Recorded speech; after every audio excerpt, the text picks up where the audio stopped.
she's still there. I hope she's still there. She is.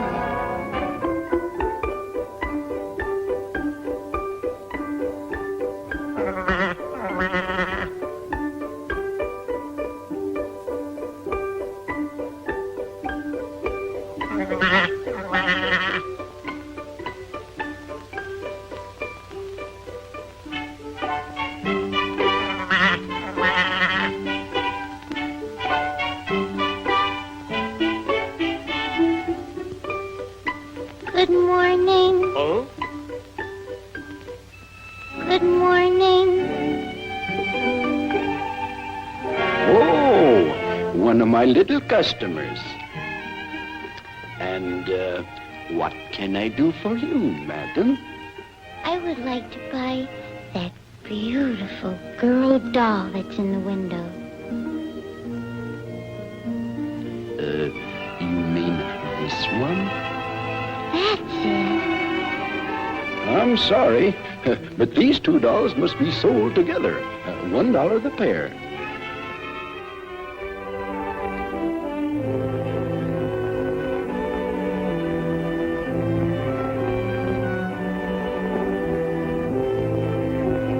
But I only have 50 cents, and I can only buy one. I'm awfully sorry, but I just can't separate them. Why? Why? Well, because they're, you see, they're, let me see.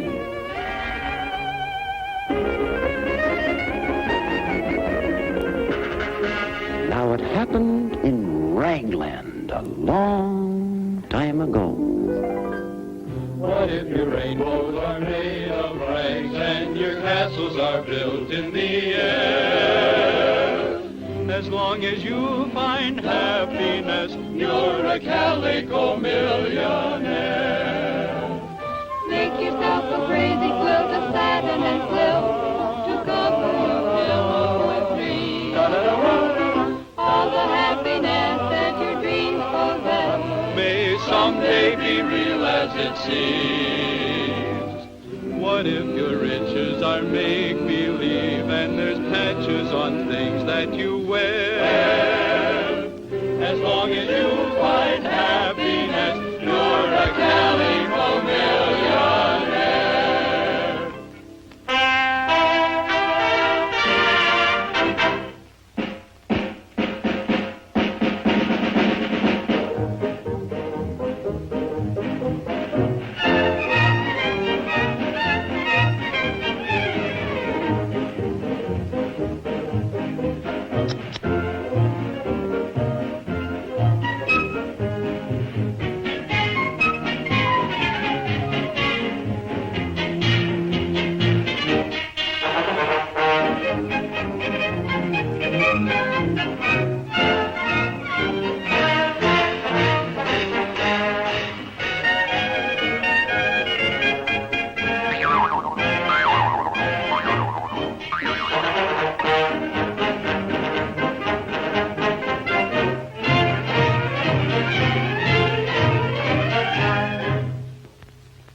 6 and 7/8.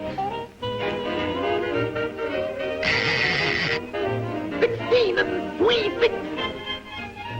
16 and 3/6. He lived.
What's your name?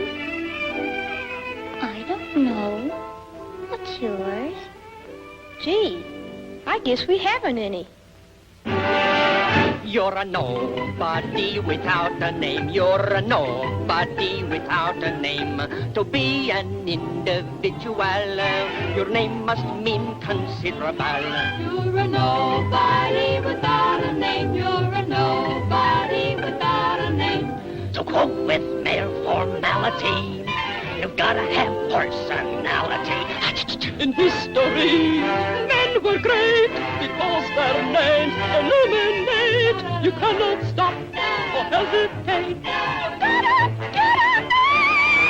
You're a nobody without a name. You're a nobody without a name. To be a great John Monica, you've got to have a Monica.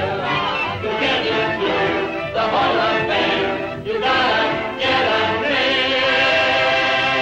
name. You must go to the castle at the end of the lane. There you will be greeted and given the name. Hurry before the sunset hour arrives, or you will be nothing but rags the rest of your lives. Off we go, feeling so hippity-happy, merry-o. Off we go, 'cause we know we gotta get a name. Don't worry. I'm only the camel with the wrinkled knees. And I'll take you to the castle with the greatest of ease.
Fill 'em up.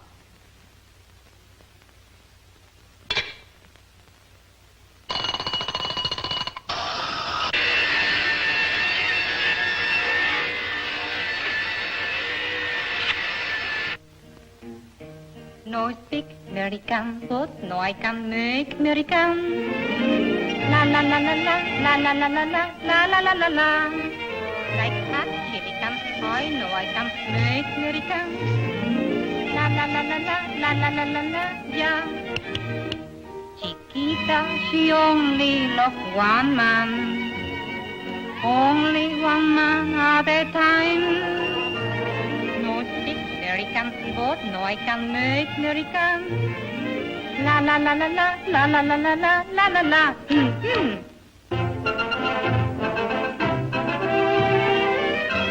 Hello. Hello.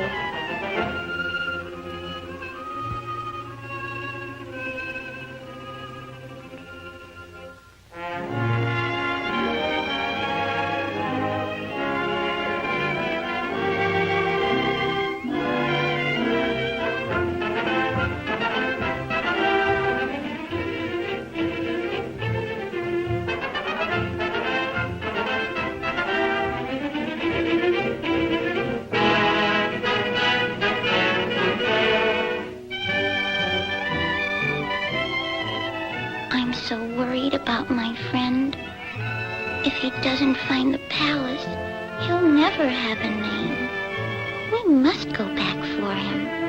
But we can't turn back now. It's almost sunset.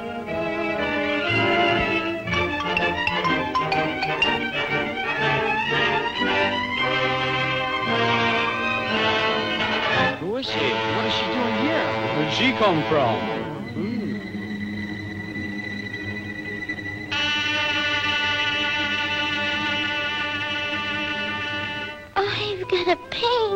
my sawdust. Oh, that's what's the matter with me. Something is wrong with my little insides. I'm just as sick as can be. Don't let me faint. Someone get me a fan. And someone please run for the medicine man. Everyone hurry as fast as you can. 'Cause I've got a pain in my sawdust.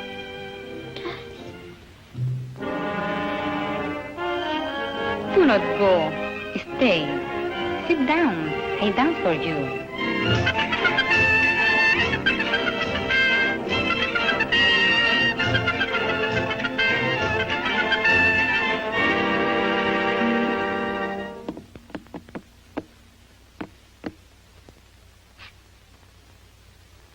Possibly calico complications. No. Velvetitis. Concussion of the cotton. Stitchinitis. Hem stitches unusual size. Satin sequence. Polka dots before the eyes. Probably pleases.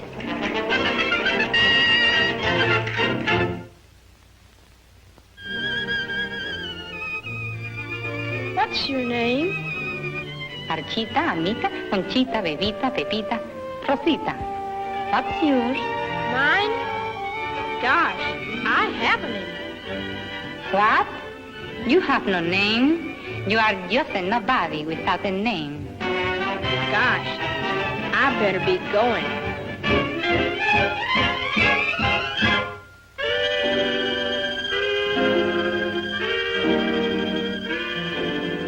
In order to get the inside lobe, we'll have to use the fluoroscope. Joe, the fluoroscope. The fluoroscope.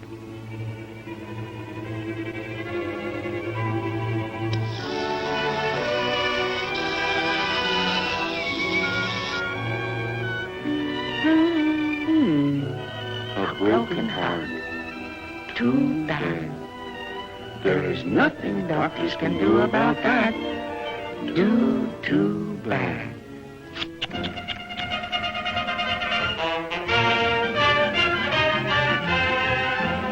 How do you get to the Castle of Names?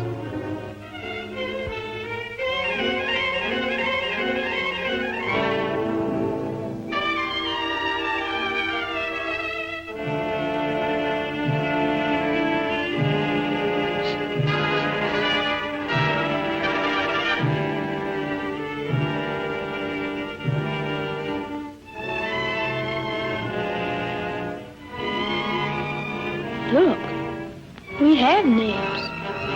Yours is Raggedy Ann. Mine is Andy. Raggedy Ann, I love you. My little Raggedy Ann. I love your blue button eyes. They're just like stars in the sky. Raggedy Ann, I love you. My little Raggedy Ann. You mean the whole world to me. Always together we'll be. I only hope you can hear me. Somehow I feel you blue. I'll always keep you near me. My heart belongs to you. Raggedy Ann, I love you. My little Raggedy Ann. Forever we will be together, you and me. My Raggedy Ann. And that's why the two dolls can never be separated. Oh.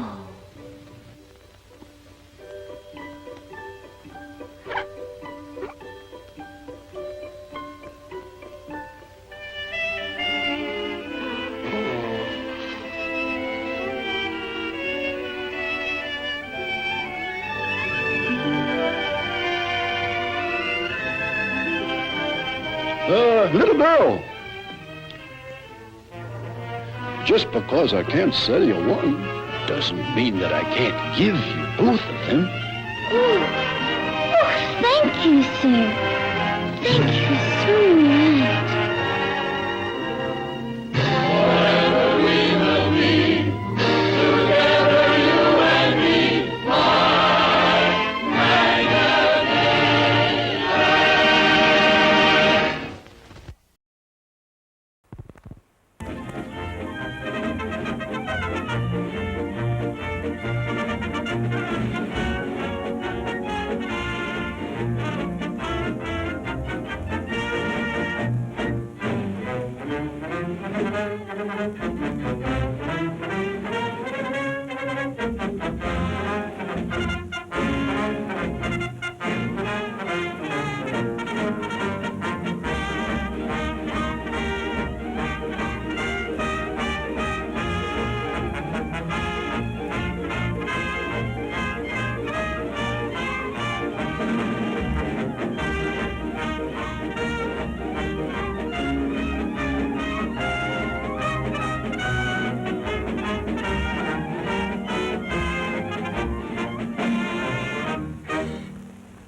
What's that, Mr. Howell? I don't know, Billy. Let's find out. What do you make of that symbol, Malcolm? I don't know, Howell. Does it mean anything to you, Tal Shatali? The men of the hills are gathering. The symbol says that the white men are to be driven from the Valley of Tombs. Lieutenant!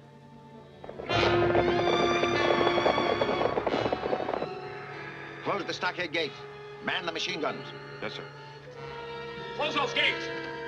Take your places, man the guns!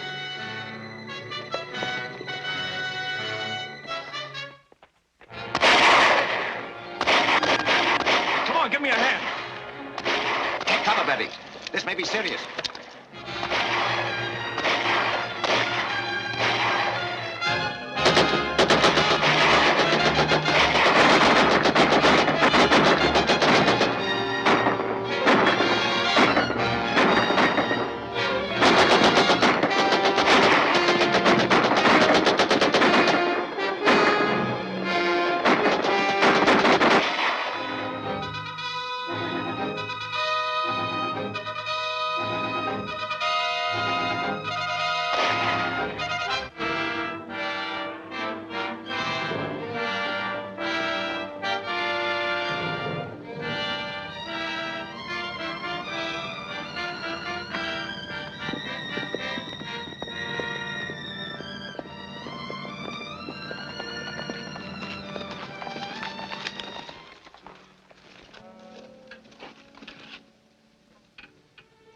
causes this attack?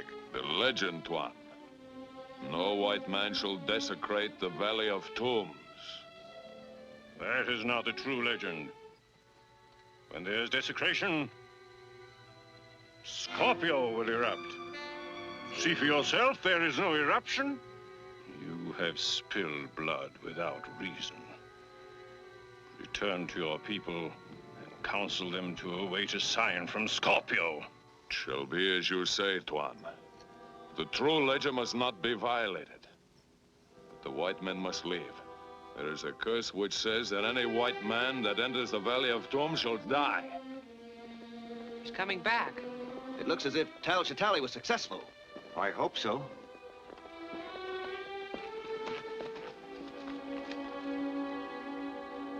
Is the attack over? Who are they? What do they want? We'll not be attacked again if we stop our work in the tombs and depart. But our visas and permits are in order. The chief warns that no permit will protect us from the curse of the scorpion if we enter the inner tomb. The only reason I financed this expedition was to examine the contents of that tomb. Surely you're not going to be stopped by a native curse. It's superstitious nonsense. That's what everybody said about the curse of King Tut's tomb, but a lot of them died. We'll handle this, Billy. We'll open the tomb at once. We'll strike camp in the morning and be well on our way before there is any further danger from the natives. That suit you, Ch.1? I wish our danger came only from the natives. You don't take this curse of the scorpion seriously. Believe me, gentlemen, there is a curse of the scorpion. Nonsense. We'll be seeing ghosts next. Let's get to work.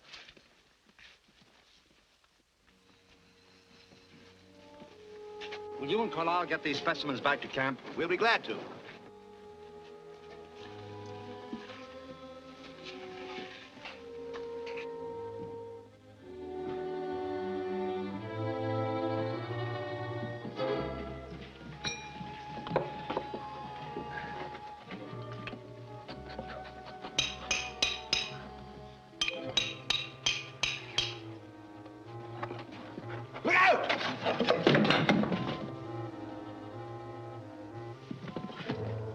Why, there's an inscription here.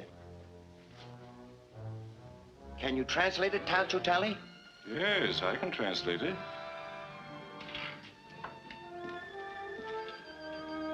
It says, "Let what reposes behind this stone remain hidden from the eyes of mankind for all time." Why, the secret of the Scorpion dynasty must lie beyond this wall. Perhaps it would be wise not to learn what that secret is. That's ridiculous. Well, I think Mr. Ch.1 is right. I feel as though I were robbing a grave right now. You afraid, Billy? Well, no, sir. I just don't want to pry into anybody's secrets. I'll go into these passages and remove that pottery for you, but I don't want any part of this. Very well.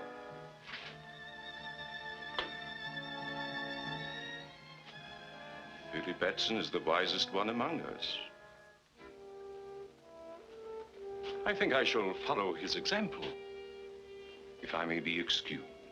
Just as you like.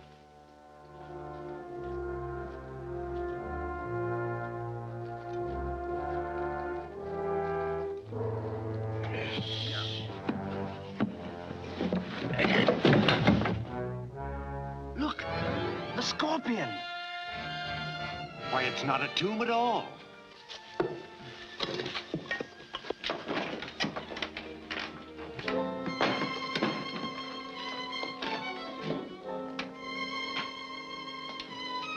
What on earth is it? Oh, that's hard to say. Why, these are lenses of a sort. They're probably a fused quartz of some kind. Well, if this is the dreaded secret of the Scorpion dynasty, it seems to be quite harmless now. Sunlight seems to have something to do with it. Why? These lenses are adjustable. Here, bring them all into focus.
Shazam.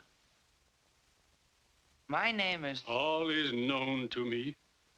Your name is Billy Batson. You did not pry into the secret of the Scorpion. That is why I am here. But where did you come from? Out of the past, my son. Down through the ages to guard the secret of the Scorpion. You've been alive all these years? What you call life returned to me when your friends violated the tomb of the Scorpion. Well, they meant no harm. Then they should have obeyed the inscription on the tomb. The harm has been done. It is your duty to see that the curse of the Scorpion is not visited upon innocent people. My duty? Yes. So long as the Golden Scorpion may fall into the hands of selfish men, it is the duty of Captain Marvel to protect the innocent from its evil use. But who is Captain Marvel? You are, my son. All that is necessary is to repeat my name, Shazam. By its repetition, you will become Captain Marvel and take on the virtues you see recorded there. The wisdom of Solomon, the strength of Hercules, the stamina of Atlas, the power of Zeus, the great courage of Achilles, and the speed of Mercury. You must never call upon this power except in the service of right. To do so would bring the Scorpion's curse upon your own head. And now, my son, repeat my name and return to the rescue of your friends. Shazam!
Mr. Malcolm, you all right?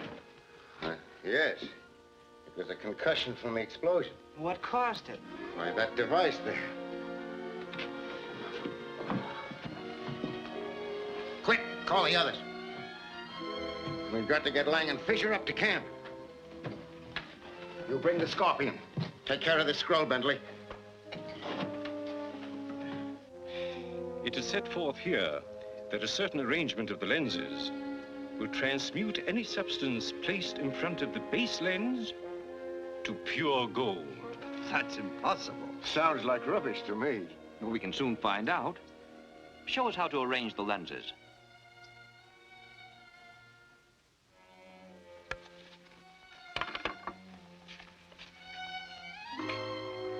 Billy, bring me several stones.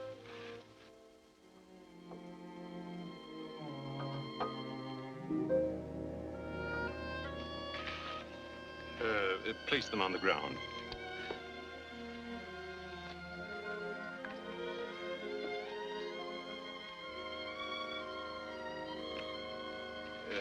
Step back, please.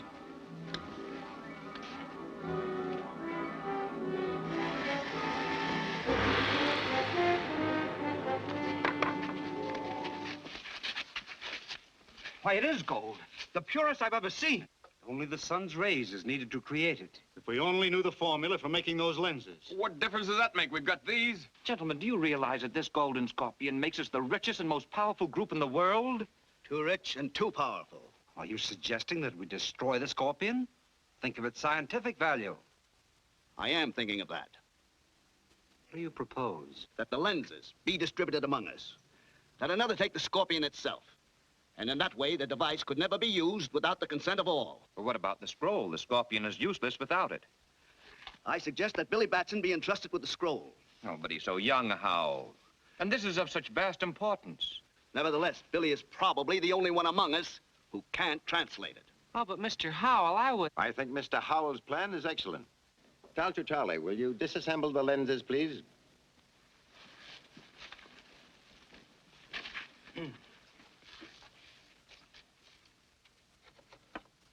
Professor Fisher? Mr. Carlyle? Professor Bentley?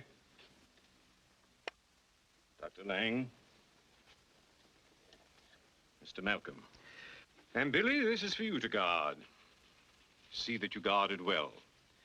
It contains a precious and a dangerous secret.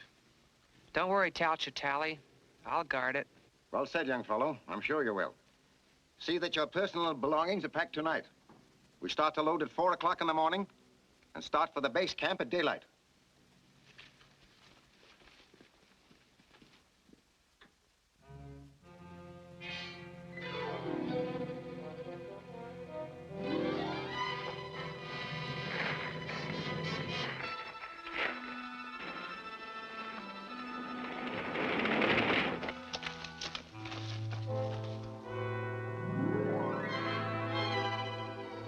It's the signal.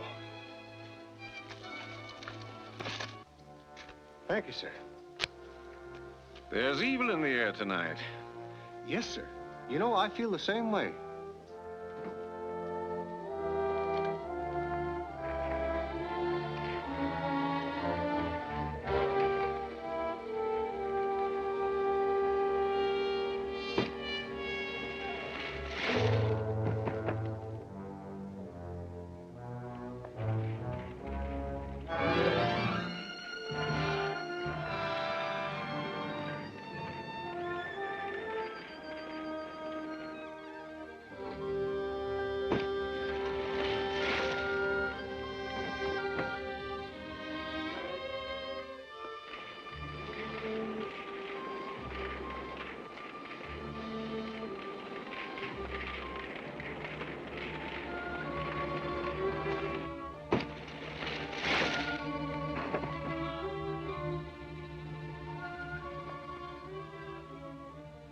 You all seem restless tonight.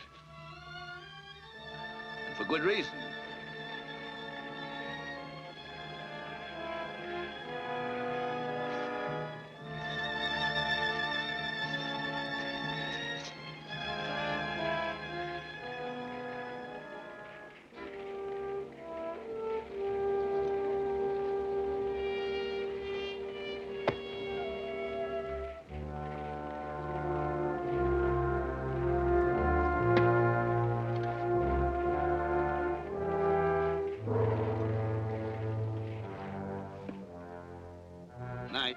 Good night, Mr. Howell. One who invites the curse of the golden scorpion does well to protect himself. Good night. Good night.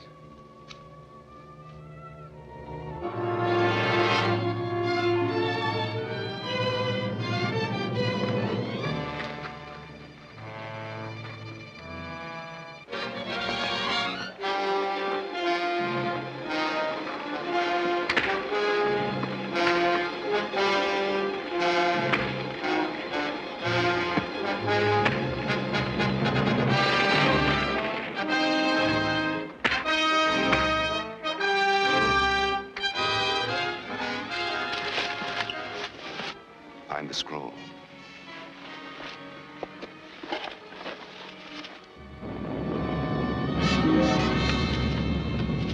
Bring it and return to Raman Bar.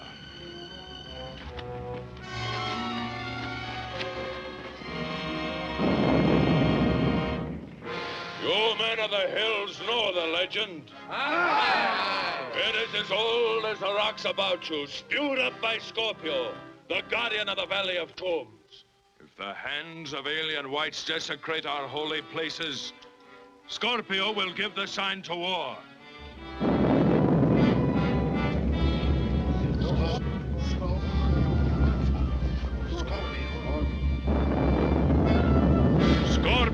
I've spoken.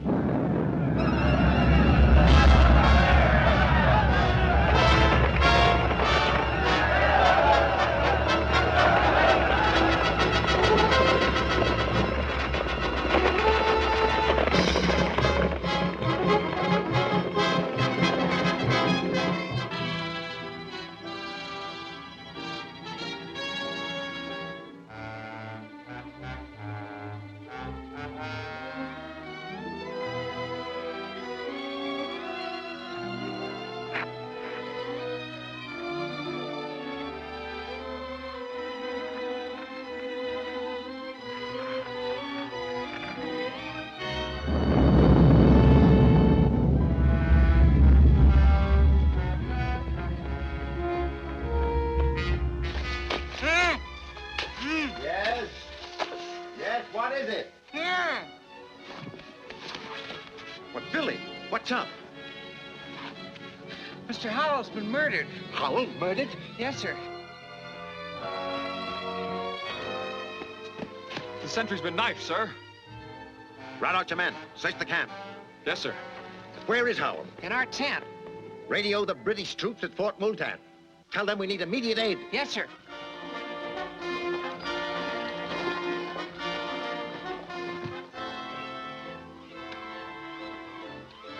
MAE on 624 calling Fort Multan. Malcolm Archaeological Expedition on 624 calling Fort Multan. Fort Multan, come in, ME. We need immediate aid. We were attacked by natives this afternoon, and 2 of our men have been killed here tonight. Stand by, ME. Yes, Sergeant? Trouble with that Malcolm expedition in the Valley of Tombs, sir. They're standing by. Ask their exact position and tell them I'll send a troop immediately. Orderly! Must have your exact location.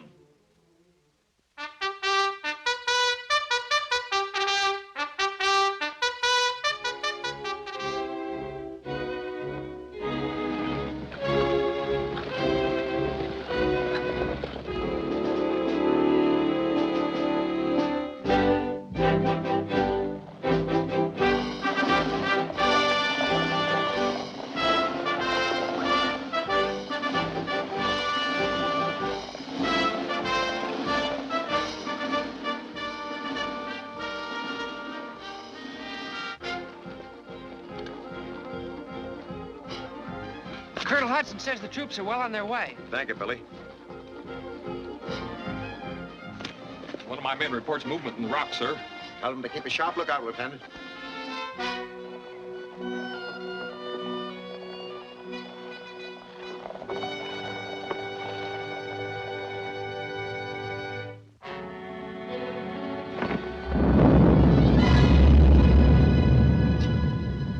Do you honestly believe that the volcano has anything to do with the scorpion? That's the legend. The natives were regarded as a sign of war. I don't believe there's a native within 10 miles of here.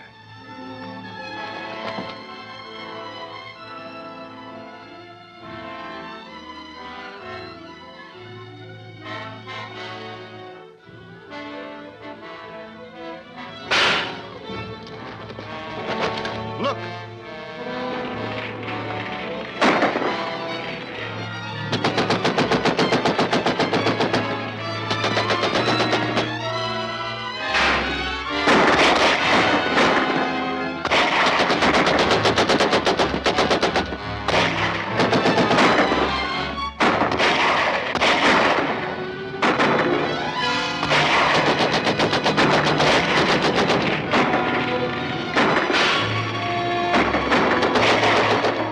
English troops are coming. They've got a cannon.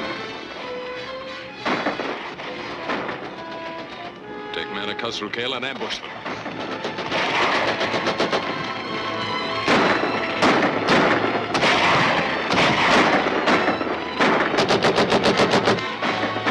Give me some ammunition!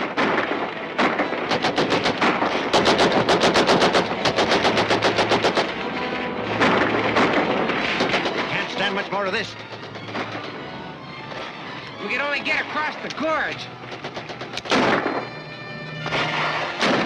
Get the others. Yes, sir. Come on. Get the cars ready. We'll try to get through to the troops. Come on!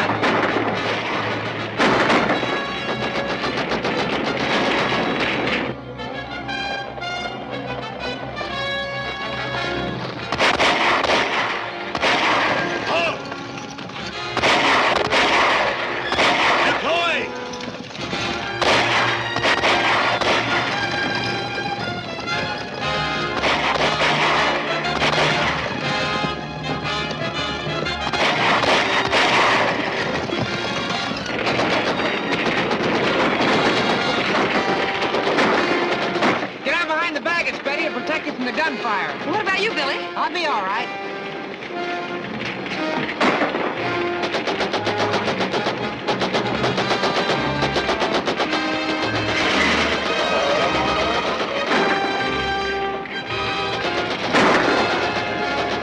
They will try to cross the gorge. Send men ahead of them and dynamite the bridge. You'll have to hurry.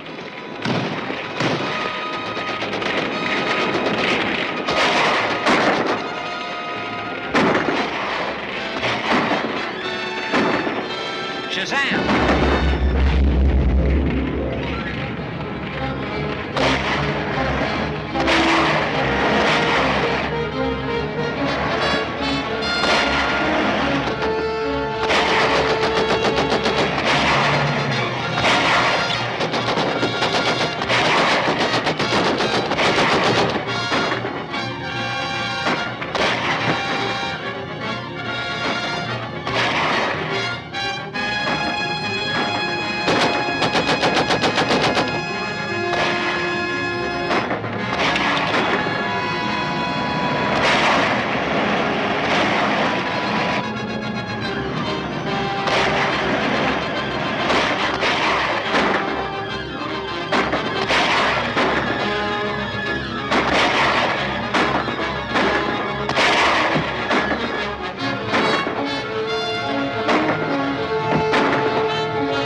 Yes, you lucky people, just sit back for a moment, relax, and notice the delightfully clean, cool, and refreshing atmosphere of this scientifically air-conditioned theater.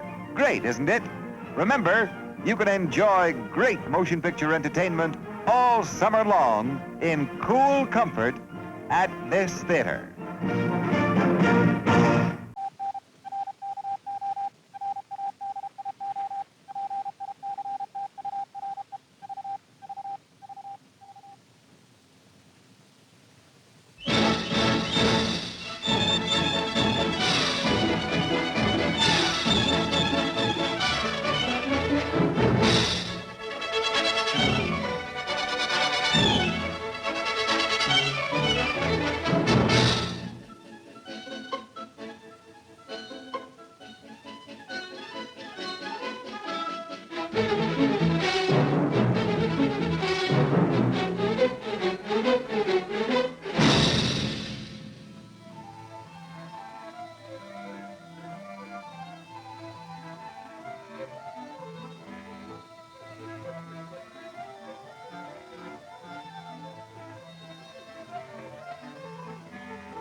Ma, Mary, all ready?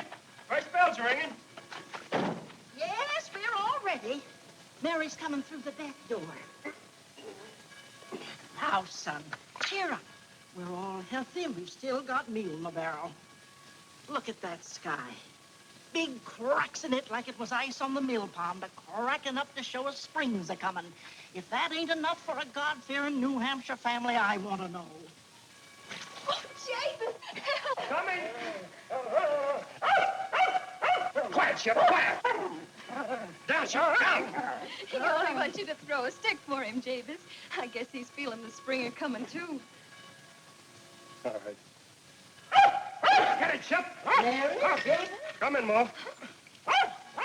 What's the matter? Anything wrong with me? No, nothing. Then what's the smile on your face for? Now, Javis, you've got a clean shave, and I've got on my Sunday best, and I'm going to church with my husband. Almost the first time since the beginning of winter. And if that isn't an occasion... I don't know what is. No, what? Shep, come here, Shep.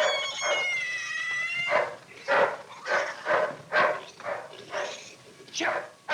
Shep, stop it! Leave that pig alone. Come here, Shep.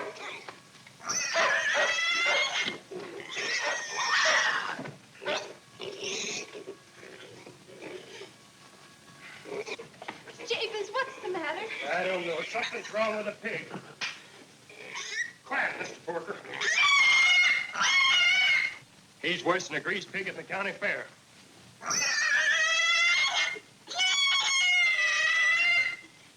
Yep, his leg is broken. Get me the box, Mary. I remember Dad used to say, when they were handing out hard luck, the farmer got there first. Now, Javis, don't you remember your own wedding? We said it's for better or worse. We said it's for richer or poorer. That's what we said. Oh, Javis, your pants, they're soaked. Let me take them. Oh. Well, guess we won't be going to church today. I guess we won't. Anyway, I can read you from the good book. There won't be any objection to that. Now you won't catch cold. I call that coddling a man. Now, Ma. Seems to me you used to do it for Dad, too. Well, always did my duty. Mary, hold the spent tighter. There was a man in the land of Uz whose name was Job, and that man was perfect and upright. Concern! Jabez, what kind of talk is that on the Sabbath and me reading the holy word? Sorry, Ma. This man Job, he had troubles, didn't he? Hard luck like me. Now, Jabez Stone, as for what you're calling hard luck, we made New England out of it. That and codfish. There, that'll hold him. That's nice and warm for you. Jabez, don't get him too close to the fire or we'll have roast pork for supper. Not on Sabbath, you won't. You didn't really think I'd forget, did you? Give me the book, Ma. I'm going to read us something cheerful from the book of Ruth. That is, if you don't mind changing the lesson, Ma. Land sakes, I don't mind. I never did hold much with Job, even if he is scripture. He took on too much to suit me. Of course, I don't want to malign the man, but he always sounded to me like he come from Massachusetts. Yes, Mary, you go ahead and read. And Ruth said, entreat Why, me there's a not. rig turning into the gate. Well, who is it? It's Tom Sharp and two other fellows. Well, let's see what they want. Jabez! Oh, glory, my pants!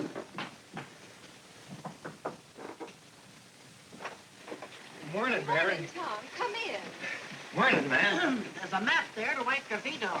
I'm sorry, where my plumb forgot. I should. Oh, howdy, Jabez. Howdy. This is Van Brooks, Massachusetts. Howdy. Howdy. This is Eli Higgins. He's Vermont. There's a mat there to wipe your feet on. Oh, I'm sorry, man. Come over to the fire. Sit down. Little pig hurt himself? Yep, broke his leg. It's too bad. Had a pig one time, broke all four legs. Yep, spoiled all the hams. You may smoke on Sabbath in Massachusetts, but not here. I'm sorry, man. Rains kind of hard in New Hampshire, don't it? How's the year been in your part of the country? Well, had a good stand of corn. Coming along right nice, and then we had a hailstorm. A hailstorm in June. Hailstones so mighty, the chickens got besetting on them, thinking they was eggs. Yep. Makes you wonder what in tarnation Providence is thinking about. That ain't nothing. We had a snowstorm in August. In August? Yeah, much obliged, man. It was a cold, a man got out in it, and it froze him solid. All except his heart. That was frozen already. Loan shark, eh? Too bad it didn't happen to Major Stevens. Are you one of old Stevens' customers, too?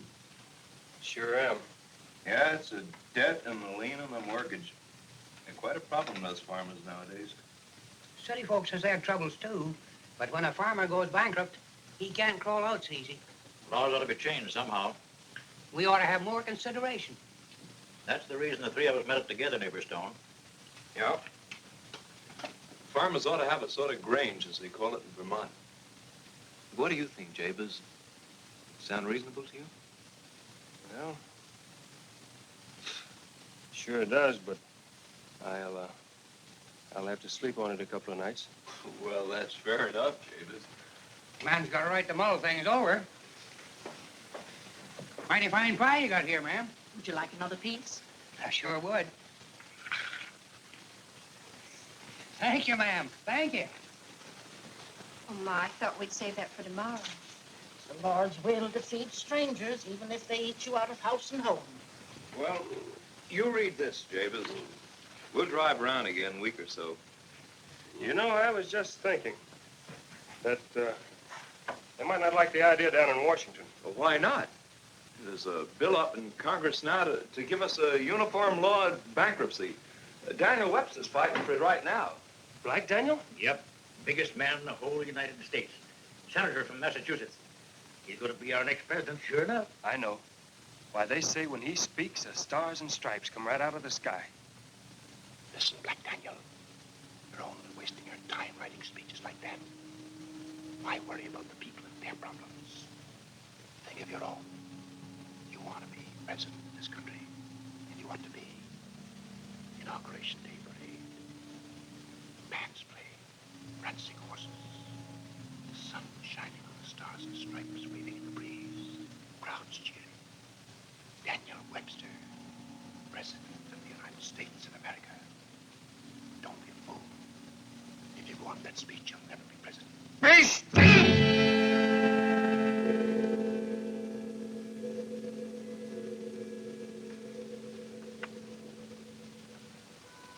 I would say to every man who followed his own calling, to every mechanic, artisan, and laborer in every city in the country, I would say to every man everywhere who wishes by honest means to gain an honest living, beware of wolves in sheep's clothing.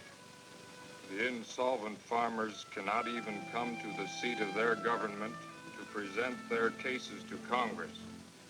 So great is their fear that some creditor will arrest them in some intervening state. We talk much and talk warmly of political liberty, but who can enjoy political liberty if he is deprived permanently of personal liberty? If the final vote shall leave thousands of our fellow citizens and their families in hopeless distress, can we, members of the government, go to our beds with a clear conscience?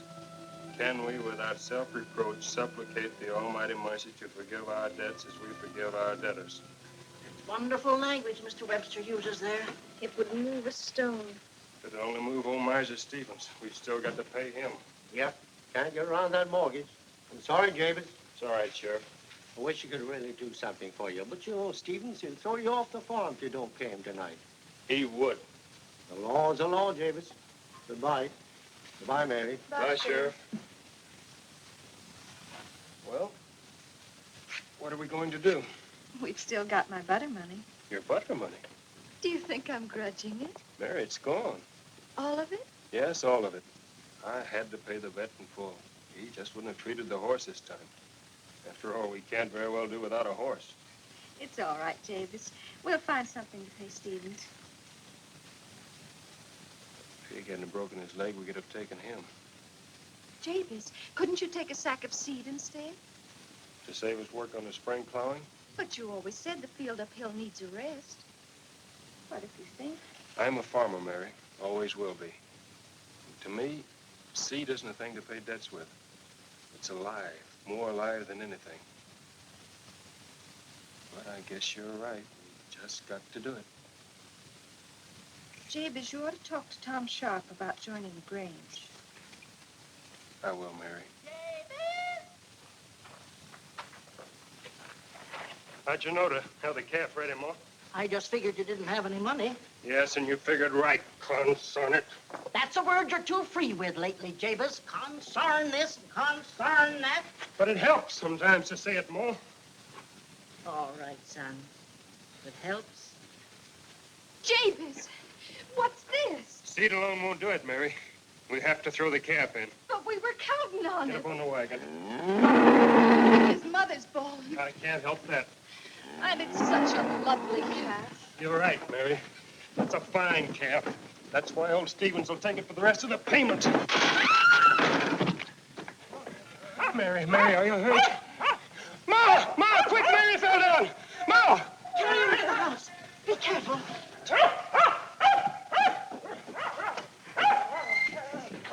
No. Put her down here. It's too cold. Get some water, quick. Quiet, Shep, quiet!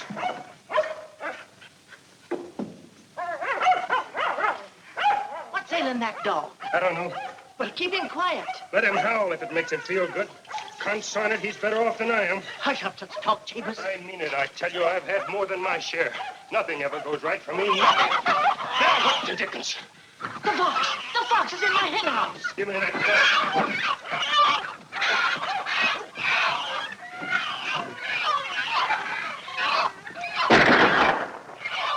Did you get him? No, I didn't, concern it. And he got 2 of your Plymouth Rock hens. Well, we'll have to do without him. You run along, get the seed. I'll tend to Mary.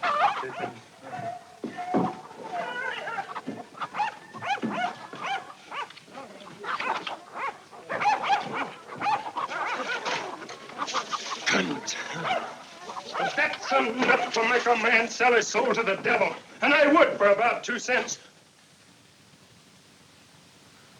I guess nobody heard. Hope not.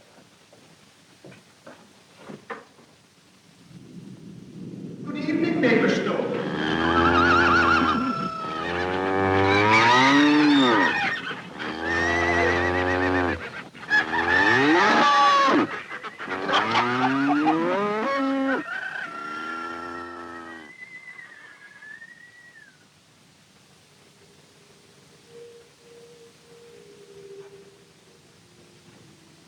Who are you? My name is Scratch. I often go by that name in New England. I don't have any business with you.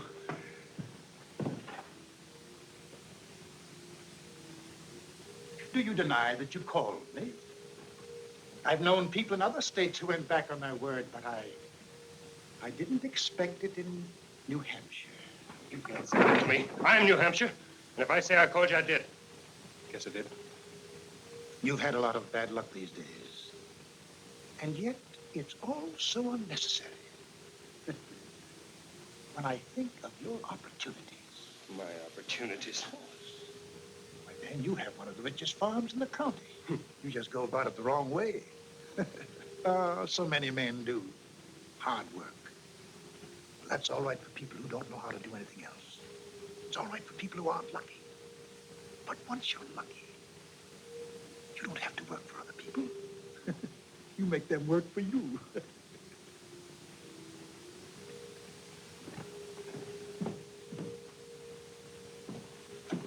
Well, mister, that sounds all right. But how do I go about it? Clever man like yourself, he can find money anywhere. Money to pay his bills, money for his wife and children, money enough to be a rich man. All he needs is a friend to point it out to him. Like this.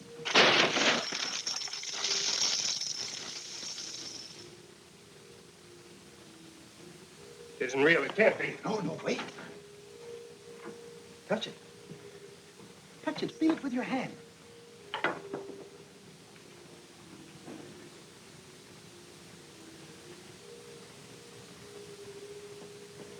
Jabez. Someone's calling you, Mr. Stone. Jabez Stone. Oh, there he is. Howdy, Jabez. Howdy, Jabez. Howdy. What do you want? Well, Jabez, we just come to ask you if you had made up your mind to join the Grange. Grange? What Grange? Well, that Farmers Association we were talking about the other day. No, I don't want to join. Go away. Leave me alone. We don't mean to force you.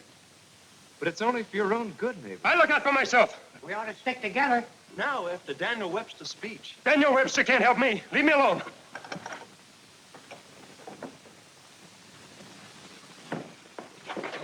Tell me, where did it come from? You know the old story? The Hessian wagon train that was ambushed on its way to Saratoga. Some of the gold has been buried under your barn. Yes, why shouldn't it? Yes, of course. People forgot, or the man who knew about it died well. You know how these things happen. It's mine. It's mine. Yes, that's right, Mr. Stone. Oh, there is just one little formality.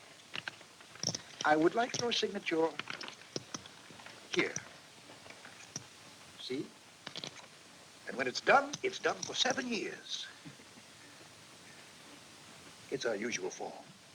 Of course, we can take up the question of renewal in due time. What does it mean here about my soul? Why should that worry you? Soul is nothing. Can you see it, smell it, touch it? No. This soul, your soul, are nothing against 7 years of good luck. You'll have money and all that money can buy. Upon my word, neighbor Stone, if it were not for my firm reputation and generous dealing, I... No, give it to me outside. I'm afraid I'll have to prick your finger, neighbor Stone. But what's a little pain to a lucky man?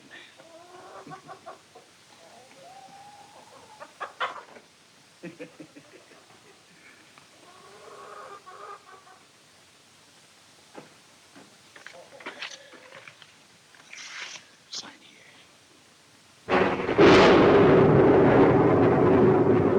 Afraid? No.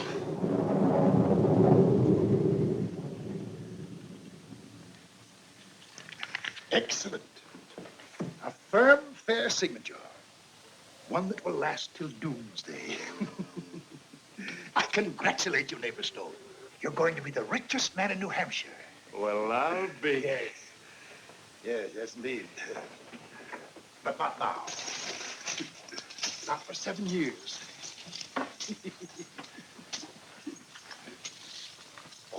By the way, I almost forgot. What is the date? April 7th. 1840. That would take us up to the 7th day of April. 1847. Just to remind you. Though, of course, we'll be seeing each other in the interim. Ah, what a beautiful sunset.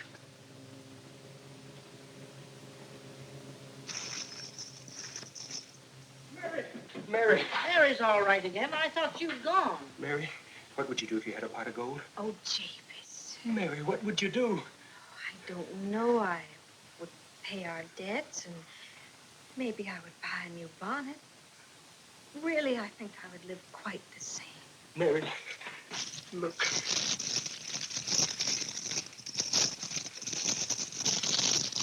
Haitian gold.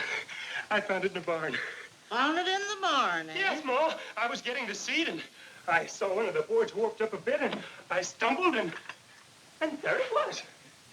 Most outlandish thing I ever heard tell. But it's true, Ma. Here, take them in your hands and feel them, Ma. Here, Mary, did you feel them? Feel them, they're real, all right. What's the matter? Aren't you glad? I don't know, Jabez. But I'll try hard. I just can't take it all in. Oh, Mary. Hessian gold. Huh. Well, I hope it'll do us more good than it did the Hessians. Ma. Well, none of us have to worry anymore. We're rich. Well, that's comforting. Supper? Mashed potatoes and milk. It's not going to be mashed potatoes and milk anymore. It's going to be turkey and oysters, seed, corn, and cattle, and a new bonnet for you, Mary, and a new dress for you, too, Ma. We're going to have the best farm in the whole New Hampshire, and I got it right here in my hand. That cat doesn't belong on the table. Lord, we thank thee for this food. Bless it to the good of our body, and help us to do thy will. Amen.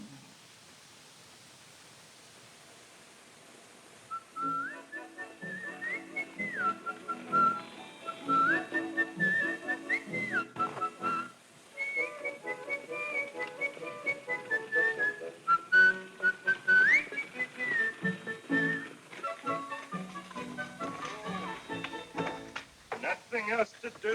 There's nothing. Hello, Jabez. Hello, Sheriff. I was just talking to Stevens about little extension on your payment. And you didn't get it, eh? No. Come on, we'll have another talk with him. Who is it? Jabez Stone.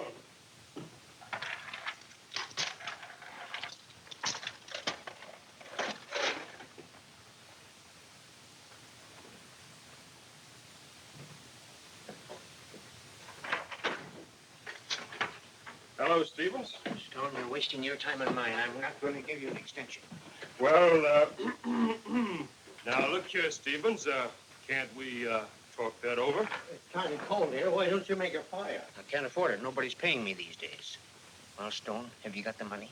I managed to scrape up a bit for you. I thought if I made kind of a part payment. No, Stone. In gold. I'd like to know where you'd get it. Well, you know, some folks are just lucky. And others pick it right out of the air, like that. Sheriff, you're a witness. This money was paid me voluntarily. And while it doesn't satisfy the mortgage, it has become my property. Count that one, and that one, and that one, and that one, and that, and that, and that, and that, and that. Sheriff, you're here to witness. Well, that makes everything fair enough. Come along, Sheriff.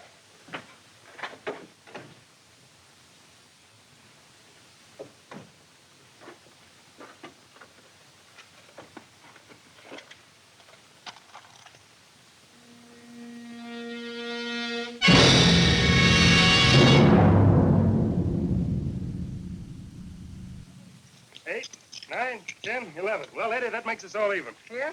That certainly was a big day for our store, Mr. Stone. Come back again soon. Eddie, here's one for you. I hope I run up against the Potash and go one day myself, Mr. Stone. Javis, what do you think of this? Yeah. Looks right elegant.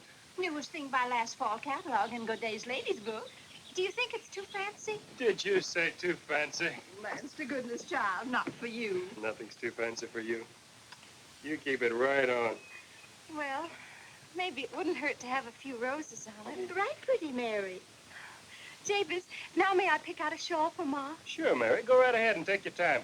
I'm going over to the blacksmith shop and pick up a new plow. I'll be back in 30 minutes. I'll be waiting for you. Eddie, where are you going with that horse? Haven't you heard, Mrs. Stone? Daniel Webster's coming to Cross Corners. Daniel Webster here? Aren't you going to the reception? Whoa. Martin. Hey, Martin, where's the blacksmith? Playing horseshoes with Daniel Webster. With who? Daniel Webster. Oh. Crazy galoot. Figured he could take on Daniel Webster. Daniel pitched shoes from his cradle, didn't you, Daniel? Yep, with my granny, and she wasn't bad either. Well, I really have to go now. The people over at Cross Corners must be waiting for me. It's really not very far, Mr. Webster. Oh, it's you again. What do you want? Well, I thought with the presidential election coming up, you might need some help, Mr. Webster, sir. I'd rather see you on the side of the opposition. Oh, I'll be there, too. Say, that was pretty good, young man. Pretty good. That's perfect, sir. 10 throws, Mr. Webster? All right. 10 throws it is. Let me take your coat, Mr. Webster.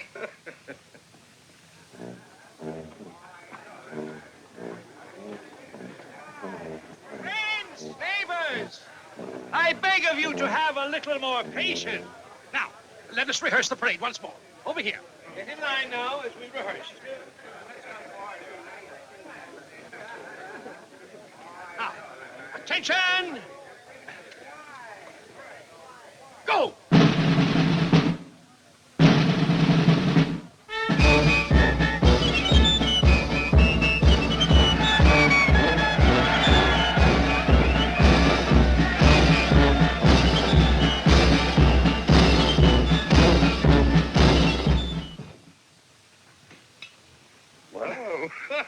You win. That calls for a drink on me.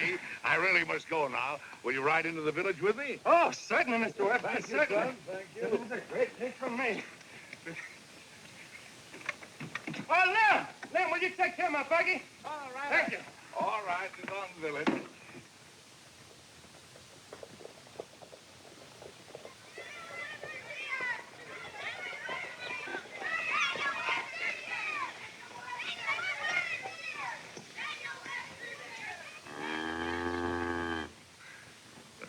I guess I'm not very popular in Cross Corner. Daniel Webster's here! Daniel Webster's here! And look who's with him. Well, of all the people. Thank you. Welcome. Welcome, Cross That's it. That's it. We are greatly honored with your presence, and Your health, Mr. Webster. Oh, what about my friends? Let's all have a drink. And a bumper one for the champion, James Stone. Right away, sir. Right away. Here's a man who knows what's good for Daniel Webster. Midford rum. A breath of the promised land. And here's to the champion of the Iron Horseshoe, James Stone. Thank you. Here's to the champion of the whole United States, Daniel Webster! Where's the band? Where's the band? I don't know. Oh, well, go get them. Go get them.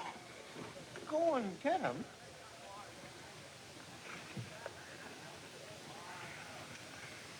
What are you looking for, Colonel? What's your name? Martin Van Buren Aldrich. My pa's the only Democrat in Cross Corners. He said you had horns and a tail, Mr. Webster, but I ain't seen him yet. Well, you see, Martin, I only wear them when I'm in Washington.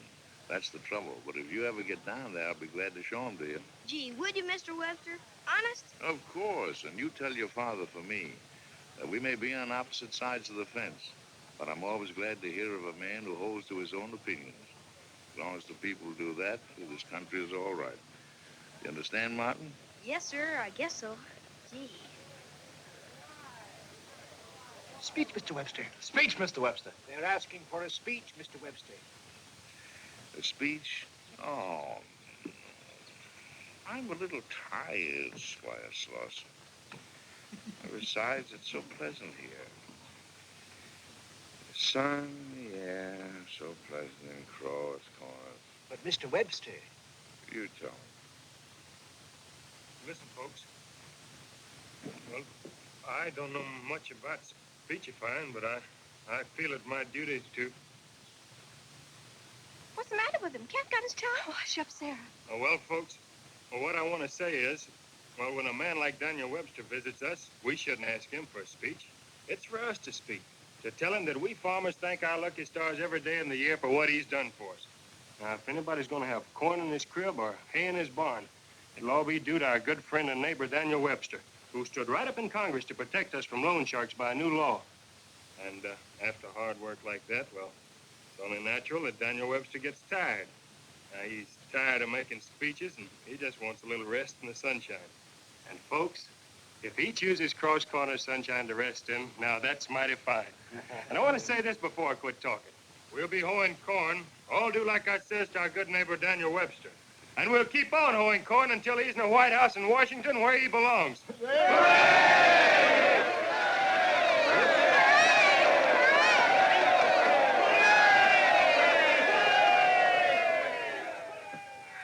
An eloquent speech, neighbor Stone. I couldn't have done better myself under the circumstances.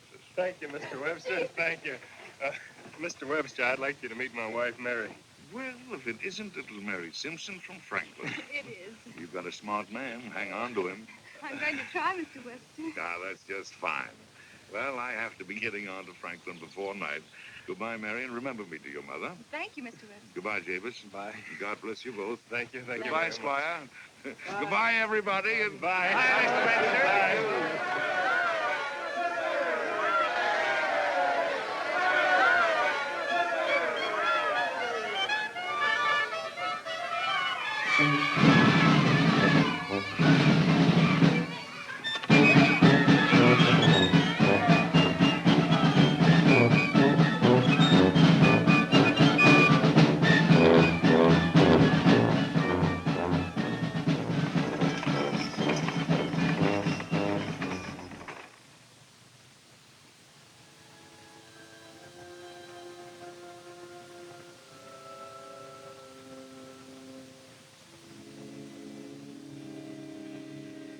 Remember, Mary, how he said it?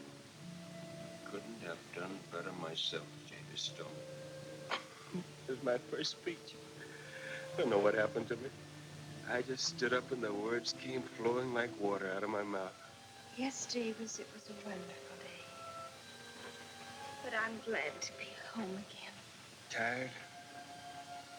Well, Well, what is it? I'm a little worried. There's nothing to worry about now. Javis, Mary, you just wait and see. This is just the beginning. Just the beginning of everything. I'm going to be the biggest man in New Hampshire. And you're going to be the wife of the biggest man.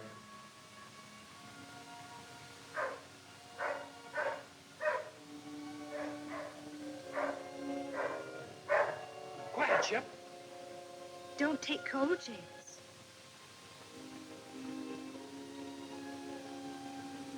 There's a new moon, Mary. Yes, I know, Javis. There's hope and promise in it. Planting and promise of good harvest to come.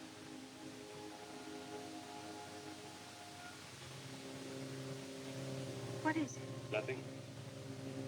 Nothing at all.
for this food.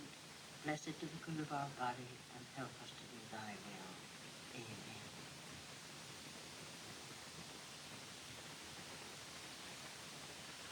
Now look here, son. I'm glad to see a stone come up in the world again. But things that grow too fast will never... Now, you look here, Ma. I'm not a boy anymore, and I want that understood. And I don't aim to stay a one-horse farmer the rest of my life. Davis, once you said we'd never change. Never mind what I said once. Listen to what I say now. I've made up my mind.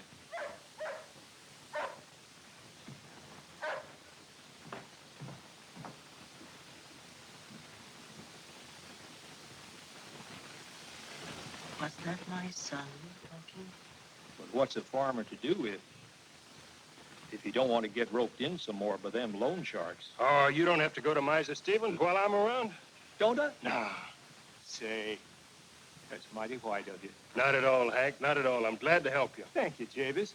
I really wouldn't need very much if you could just let me have some seed to start off with, enough for spring planting. Seed, the easiest thing in the world. Come along, Hank. Pick out everything you need right now. Sure, I can put some seed. Say, now about the interest. Now, don't you worry about that. You just leave it all to me. We won't talk business today. You just bear this in mind. I am not a man to get rich on other people's hard luck. Nope, not me. Hey, that's mighty fine of you, Javis. I've been through the mill myself, and I know just how you feel.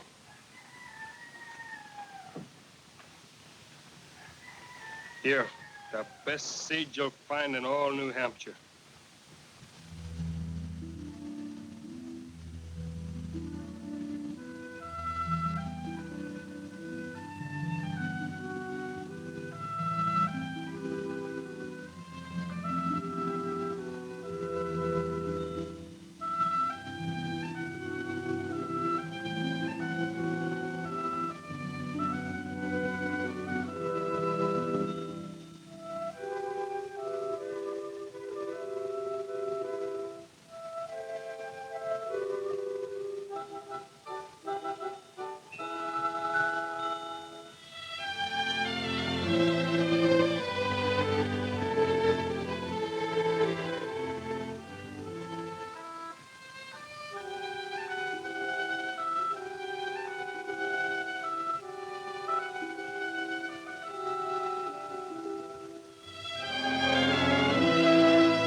Sleep, Ma.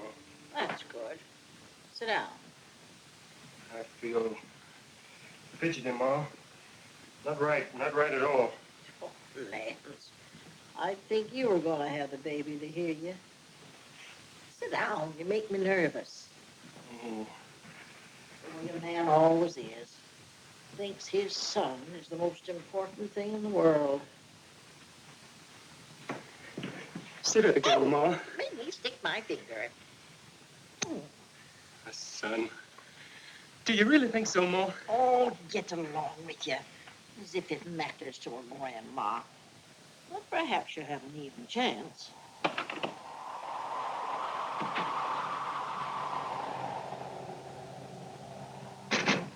Queer sort of weather we're having. We're like everything else. Well, thank God you can always depend on New England for weather. They've got enough for the whole United States. The sun. An air.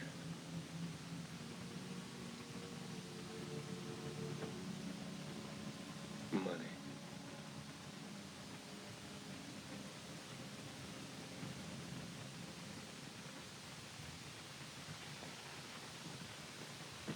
Money's a funny thing, ain't it, Ma? I figure it depends a mite on how you get it and how you spend it. But I don't spend any. But you should, son. That's all it's good for. Do you really think that? That's just common sense. Now, a man like Daniel Webster, guess they pay him high for what he does. But he's worth it, and he helps others. Makes all the difference. I know. But suppose a man got his money in bad ways.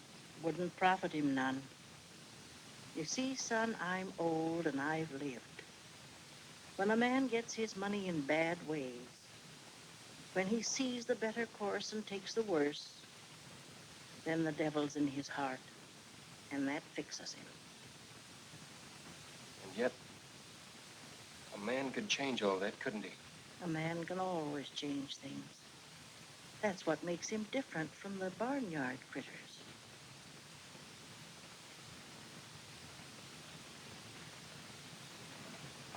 Where you going, son?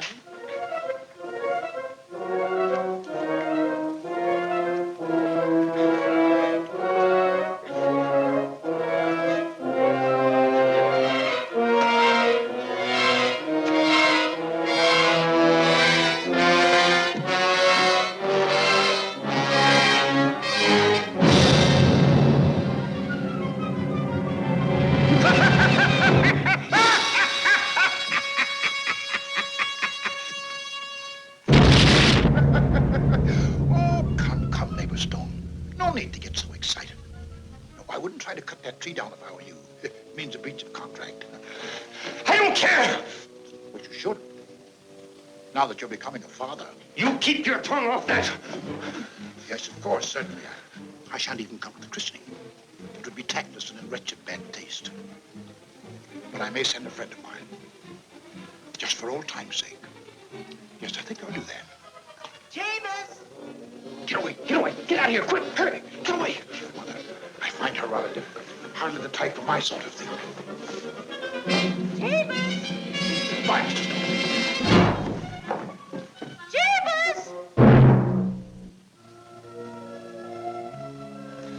Here you are, son. I was worried about you. Why, look at that hail. The crops will be ruined. It don't matter. What's that you say, son? I say it don't matter. Now, that's the way to talk. I know you've worked hard for this crop, son, but we'll make out. Make out. We'll do better than that. I never thought I'd be glad for bad luck, but I am. I never thought I'd be glad of a hailstorm at harvest time, but I am. I'm glad of the rain, the storm, and the hail.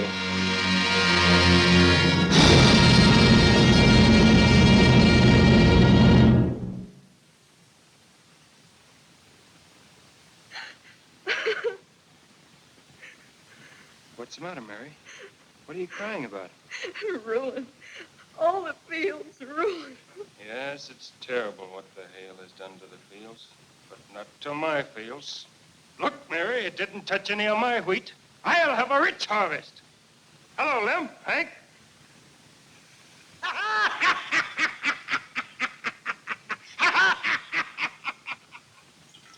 You'd think that Stone was standing good with Providence somehow. My wheat's no more use than last year's crow's nest. Maybe you let me help you out a bit. Seems like someone's given us the horse laugh. I guess you're ripe and ready now to join our grange, hey, boys? Now, wait a minute. I can make you some better terms. Howdy, boys, howdy. Did you ever see the tail? Big as bowling balls out our way. Broke all the windows and nearly killed the cat. I'll take cider. Hard. Boys, I'm here with an offer from Jabez Stone. What's that? Well, seeing as how due to yesterday's hail, nobody's got nothing to harvest in his own field, why, Jabez thought maybe you might help him harvest his.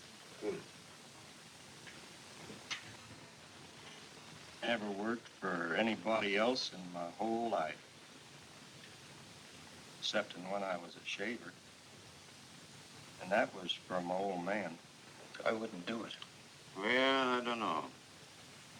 I'll think it over. What's there to think about? Here's $1 in advance for everyone who will work for Jabez Stone.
dance, learn that music. Shouldn't have had the harvest dance tonight. Fiddlesticks. She don't hear. She's got better music than that to listen to. There. That's all I need.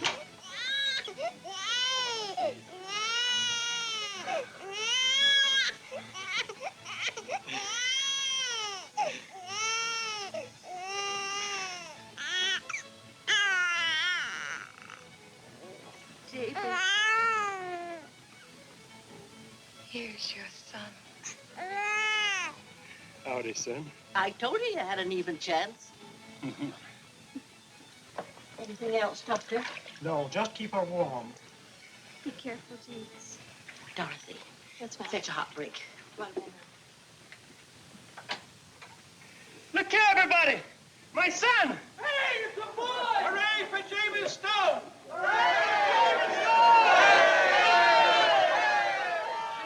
No. That's enough. You want to catch his death of cold?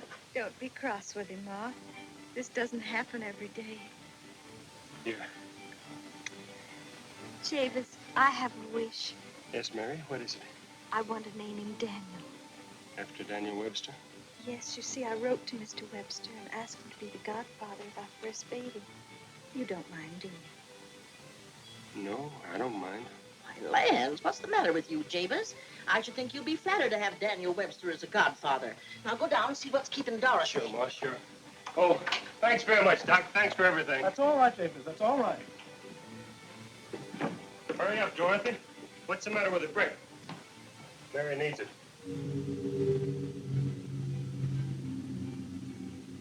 You're not Dorothy. Nope, she's gone. She couldn't be gone. But she is. I have taken her place.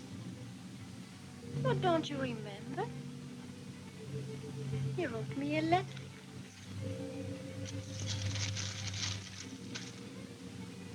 Looks like my writing. It is.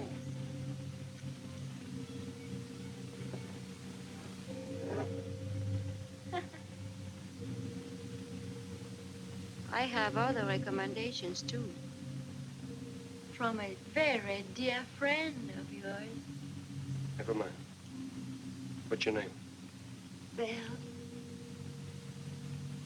Belle? Belle D. Belle D. Where you from? From over the mountain. From over the mountain. David?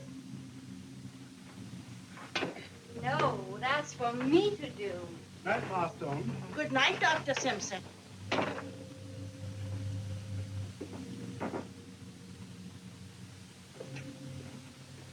Who's she?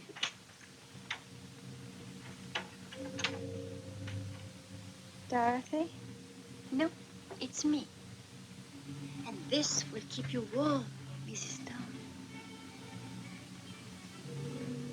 You're not resting well.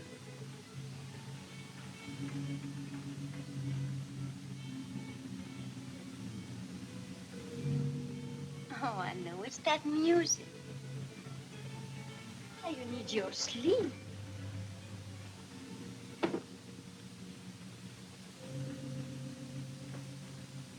Is there anything else you want, Mrs. Stone? What's your name? Belle. Thank you, Belle.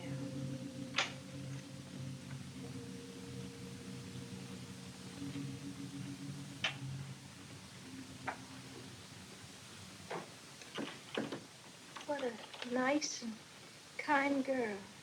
Who is she? The new maid, Jabez says. But I don't like her, and I don't think we ought to keep her on. That's for Javis to decide. He's the head of the family. Want your old sign? Yeah, the old sign. That's fine. You can leave all your worries to me. Want a cigar? Why, thank you. Come on inside and have a good time. Sure, why not?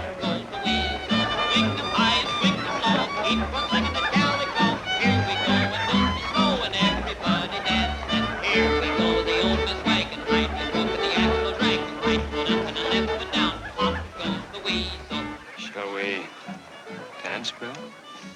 Oh, no, Mr. Stone. Your place is with your wife. Everybody dancing.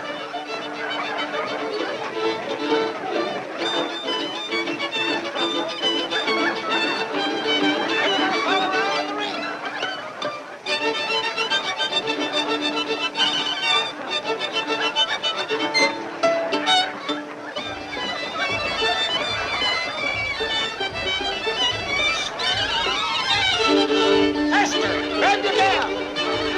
Hold it tight. Swing it now with all your might. Faster. Faster. Faster. Faster. Come on, faster. Faster. Faster. Come on, faster. Faster. Swing it faster. Faster. Faster. Faster. Faster. Swing it faster. Faster. Faster.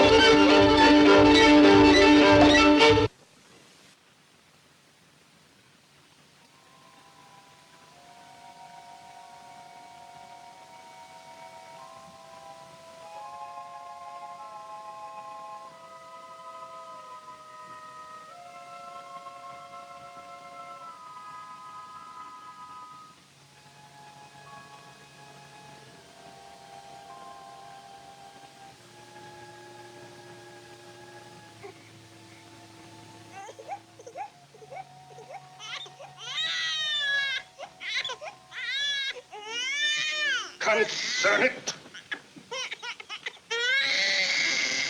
Oh, Taylor.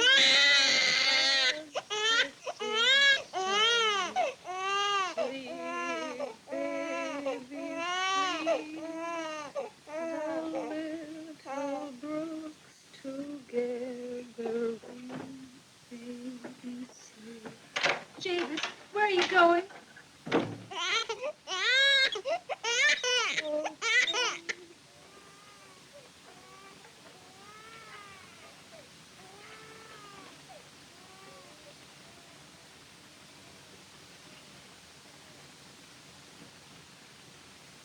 What's the matter, neighbor Stone? Your conscience bothering you? Ah, we'll take care of that. Give me your hand.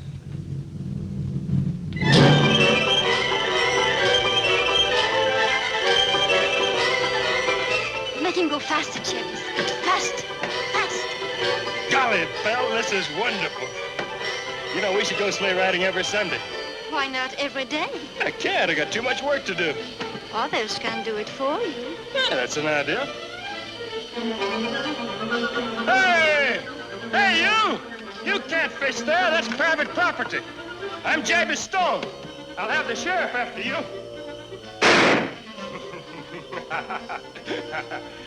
Golly, it's fun to scare people and watch them run.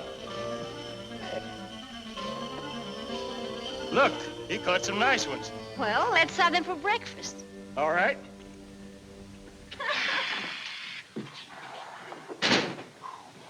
Morning, Mary. Brought you some fish. I want you to cook them for breakfast. Javis, it's Sabbath. I'm going to church with Mom.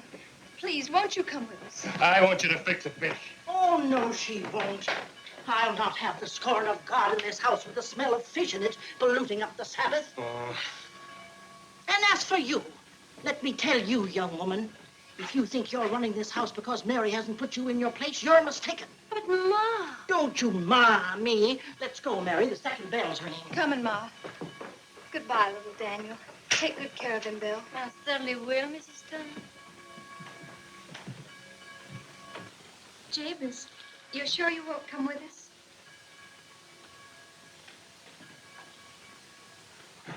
I'll cook the fish myself. It seems a little hard for your mother to get used to me, but I'm quite sure she will, in time. Which way do you like them best?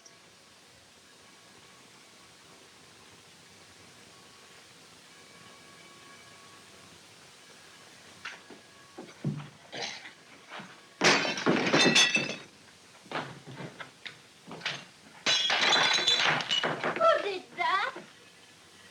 The fellow I caught fishing in my lake. I'll get him yet. Your friends are coming. Well, let's get ready. Here we are. Hurry, I'll get the drinks. Morning, Davies. Morning, Squire. How are you, Davis? Hey, fella. And how's little Daniel today? By the way, James, did you know that Daniel Webster was up in Franklin last week? Without stopping at Cross Corners? Why, that's never happened before. I hope he has no grudge against us. Oh, no. I had a letter from him the other day, and quite a nice one, too. I offered to lend him some money for his campaign, but he thanked me and said he didn't need any. You offered money to Daniel Webster? Sure, I got enough, and you never know. He might be president one of these days. Well, gentlemen, what's the game? Same limit as last Sunday? Well, Oh, you'll have better luck today, Squire. Before I forget it, here's the money I owe you. Oh, thanks, Squire. Cards, gentlemen. Cards, Squire. Have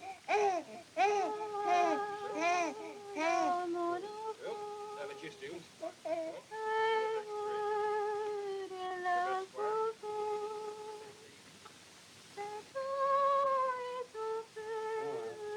And I'll raise you 100. Oh. 4-H, gentlemen. That's my deal.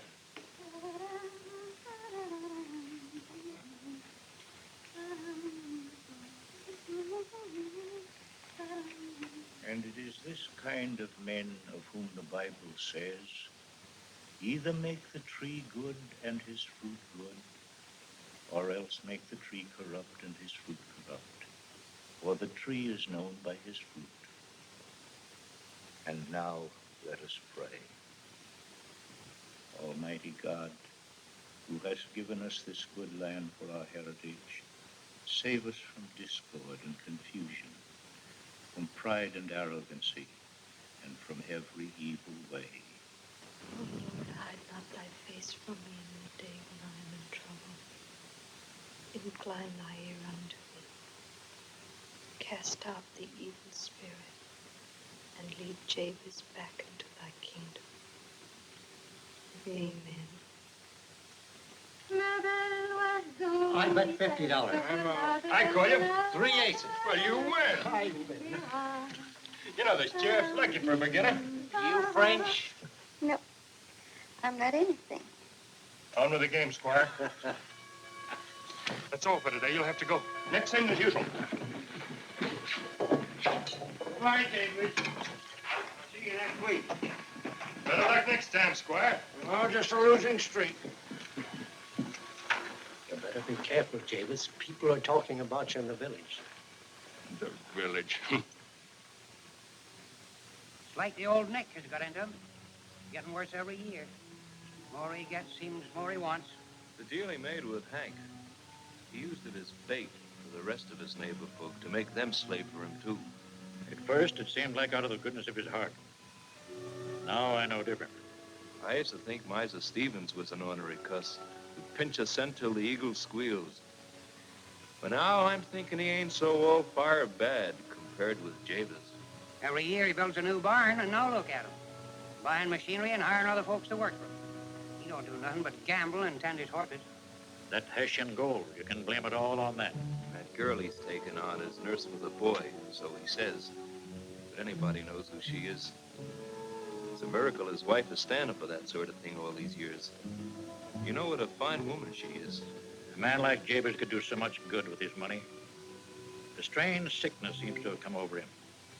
A plague, sort of. Like the Bible tells about. Look at the mansion he built.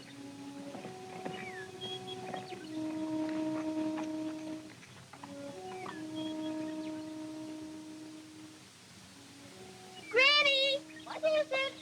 When are we going to move to the new house? Oh, we need to go and move. The old one's good enough for us. But I like the new one better. It's just too bad for you, Daniel. Strawberry. Don't grab! Children ask for things, at least good children do. Go and help your mother. Now, lands to goodness, what's happened to that old hen? Daniel, did you use that slingshot again? I did not, Granny. Oh, yes, you did, Daniel. I saw it from the window. And then to lie about it. Give me that slingshot, Daniel. It's mine, Ma. Pa made it for me, and I'm not going to give it to anybody. Daniel, give me that slingshot. No, I won't. No. Oh! Daniel! I've stood as much as I can there. Come along. Hey, what's going on here? What happened? Where are you taking him? I'm going to lock him up. Oh, no, you won't. And why not? I'm his mother. And I'm his father. You're not supposed to punish my son. No, it's all right, Daniel. What did he do? He lied to me again. I did not. He never lies to me. Now come along and we'll put on a nice red coat. Shall we? Oh, yes. Jabez, how can you let her talk like that when the boy is present? Oh, He won't respect me anymore. isn't that your own fault? My fault. Oh, Jabez, all I want is to be proud of him. He can be such a fine boy if only we show him how to be. He's my son, and I like him the way he is. Why do you always have to pick on the boy? If it's not him, it's me. You don't like the way I live, my new friends, the house, or anything. But I never said that. You don't have to. It shows in your face. Jabez, I am worried about the way you've changed. That was something you said you'd never do. Remember? Oh, for heaven's sake, leave me alone. I'm all ready. Ah, that's fine, son. Come on. We'll go fox hunting. Up in the upper pasture, huh? Hooray! Granny, look at me. I see you. Bye, Granny. Bye, Mom.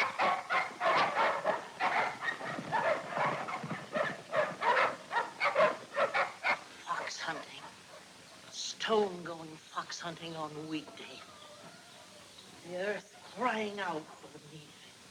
Now, Ma, you just try to keep hold of yourself and set a good example for me. Me?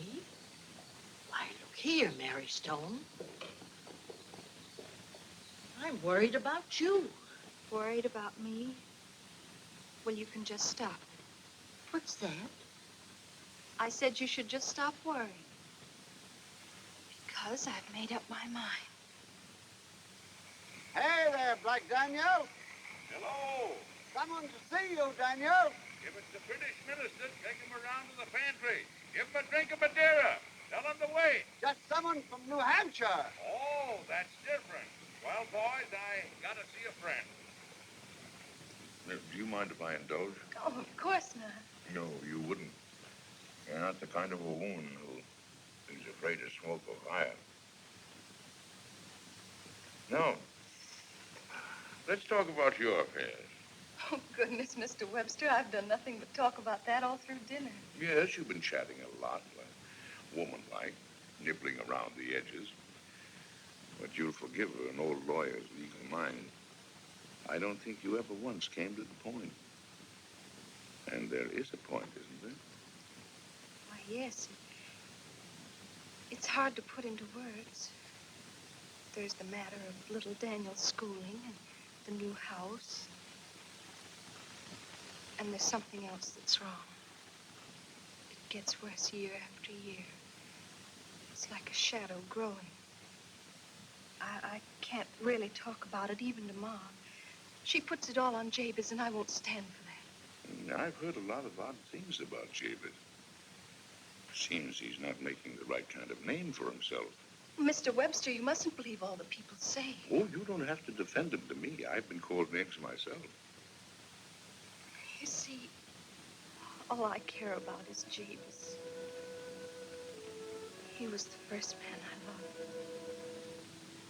He never used to care about money.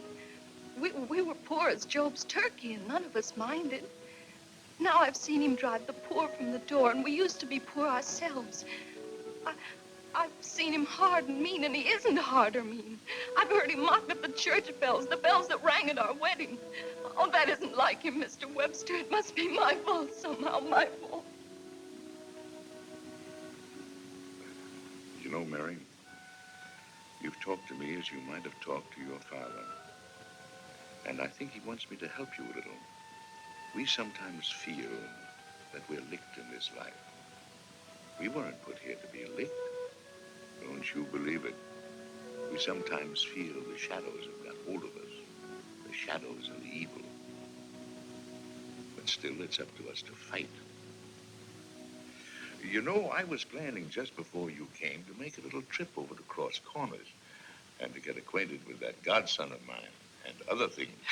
Could you, Mr. Webster?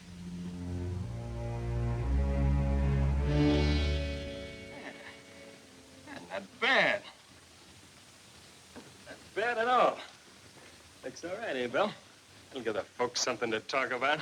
People, Jibbers, the people. Now, folks are people. What's the difference among friends? Hey, don't tear it down again. Well, Do you have to do it? I'm sorry, sir, but that's part of the fitting. Well, as long as you have it ready for the party. Good morning, Squire Slosson. Good morning, Belle. Can I have your hat? Thank you. Oh, how do you do, Squire? Jabez. Feel that material. Hey, you! Look out there. You're scuffing my carpet. Those things cost money. Won't you sit down? Thank you. I'm rather pressed for time, but it's very kind. Get some wine for the Squire, Belle. Well, very elegant home we have here, Jabez. You really think so? Yes, but you wanted to discuss something, some business, I believe. Oh, yes. Won't take a minute. Can you keep a secret? Of course. Daniel Webster's coming to my party. Daniel Webster? Yes, that's the reason I wanted to talk to you. Here's a list of the people I've invited. Look them over. No. Champagne for the Squire, Belle. Champagne. All right. Oh, what do you say? They all the right kind of people, or did I miss anybody? Well, the only person you've missed is the president. You think that's a joke? I had him on that, too. Well, I was afraid Webster might feel insulted. No, you keep that. That's for you. I want you to talk up the party and to make sure that the best folks really come. You mean you want me to go around and... Yes, sirree. That's the idea. You can tell them all about the house, but don't mention Webster. We'll get them all here. And then I'll say, look here, folks. Here's Daniel Webster, my guest of honor. Golly, I can see their eyes pop out right now. Are you sure he'll come? Of course I am. Want to bet? Why not? How much? 5,000. Exactly what I owe you.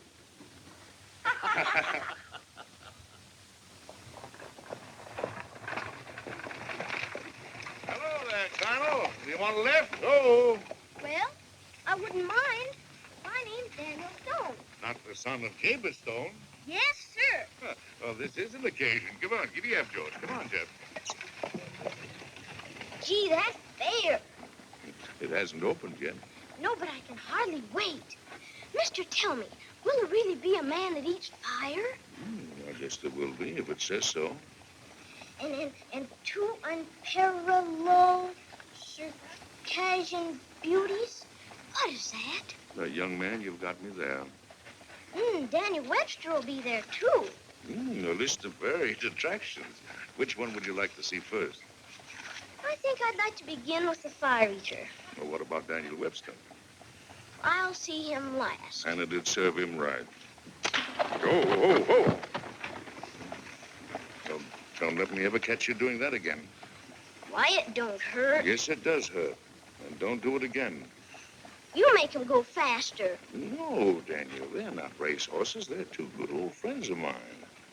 I call them Constitution or the Bill of Rights. Most dependable team for long journeys. Then I've got another one called Missouri Compromise. And a Supreme Court. A fine, dignified horse, though you have to push him on every now and then. Golly, I'd like to see all your horses. Maybe you can sometime. I'm a farmer, you know, and I love to show my farm. But the thing I'd like to show you most, you'll have to see for yourself. What's that, sir? Well, it's high, and it's wide, and it goes a long ways. There's a wind blowing through it. It has a blue roof over it. It's the hills and the rivers flowing to the south, and the new states growing in the west. Anybody can see that. No, that's where you're wrong, Mr. Stone. Some people live and die without ever seeing it. They can't see the country for the money in their pockets. They think their state is the country, or the way they live is the country. And they're willing to split the country because of it. I hope you'll meet them all when you've grown up. You'll meet the fire eaters and the Circassian beauties. They're part of the fair, to be sure. But if we had to depend upon them in a permanent sort of way, this country would have stopped at the Allegheny Mountains. But it didn't stop. I know it didn't stop. Granny told me it didn't. No, sirree, it didn't. And it won't, no matter what happens, as long as the people at the fair believe in freedom and union. Well, Giddy up, Constitution. We gotta be getting on, Mr. Stone. Faster, faster.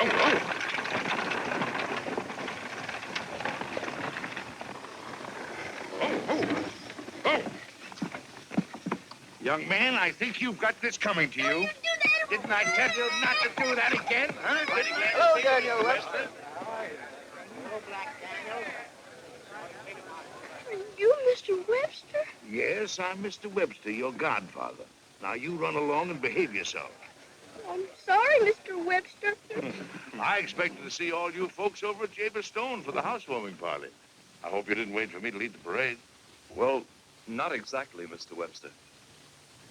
We wanted to have a chat with you before we go to the party.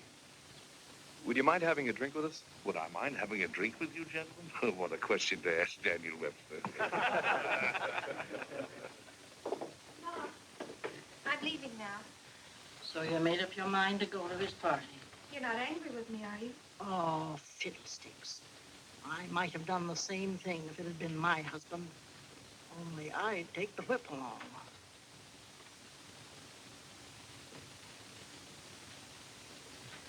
Be sure to let me know if Daniel's there. I won't forget.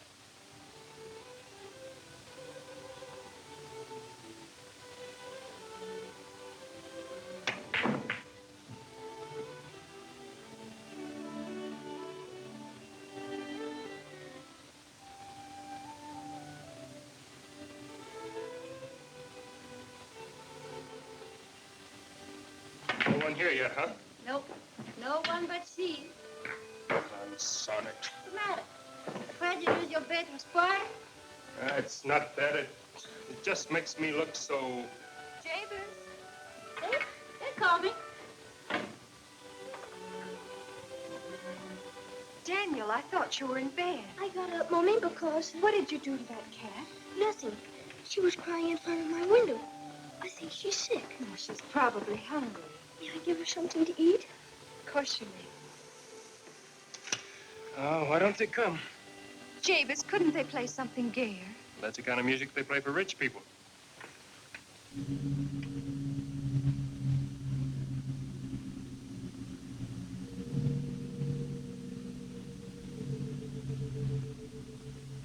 Belle! Belle! Belle! Who are those people out there? What do they want? I want to see how fine Jabez Stone lives these days. They're waiting for your guests, too. Conson it, I'm paying you for playing. So keep on playing.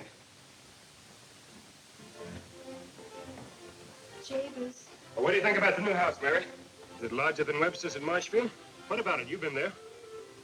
Well, it's different, that's all. What's the matter with them? Why don't they come? Well, he's certainly made himself the big frog in the little puddle around here, hasn't he? Well, that isn't the worst. Hank, show Mr. Webster that foul contract you got with Jabez. You see, Mr. Webster, it all seemed so simple when it started. Just like getting loans for nothing. But when I couldn't pay him after that big hail, he was worse than all the rest of the loan sharks. I wish now I'd listened to you, Tom, and joined the Grange. Well, I'm afraid he's got you. All of you.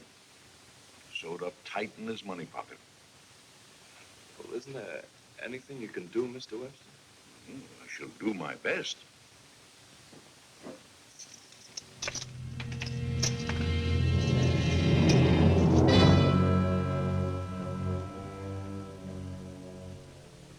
I see why you're here. Belle! Didn't I tell you to leave her alone? You knew nobody was coming. I didn't. You're lying. Lying to you? Why should I? You know that you're in my house. I know. And you could show me the door. You would, too, if you weren't still hoping the guests might arrive. You think you're smart, Mrs. Stone. You think Jabez will be lonely, you can be near him again. Looks like your big chance tonight. But you're wrong. You can't win him back. That way. That's my problem. Welcome, Mr. Stevens. Good evening, Mr. Stone. I'm so glad you came. Yes. Good evening, Jabez. Good evening, come in. I'm sorry I'm a little late. Oh, no, you're not. That's no place for a kid. She's sick, Pa. Never mind. Take her away. Come on, sit down. Where is everybody? I don't know. I can't figure it out. I invited them all. What a fine boy you have, Jabez. How old is he now? About 7, isn't he? No, not 7, I'm sure. Well, it seems to me, I remember when you paid me. Never mind.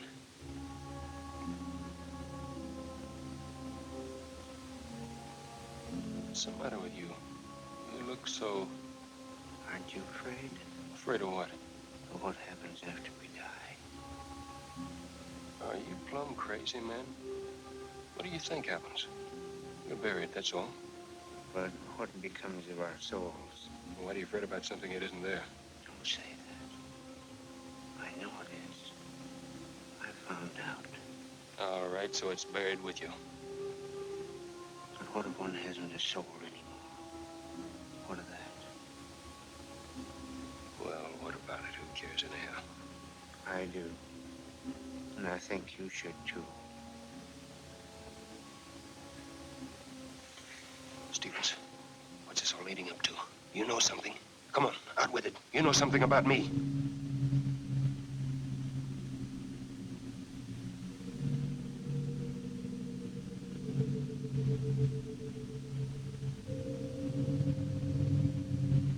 Well, who are these people?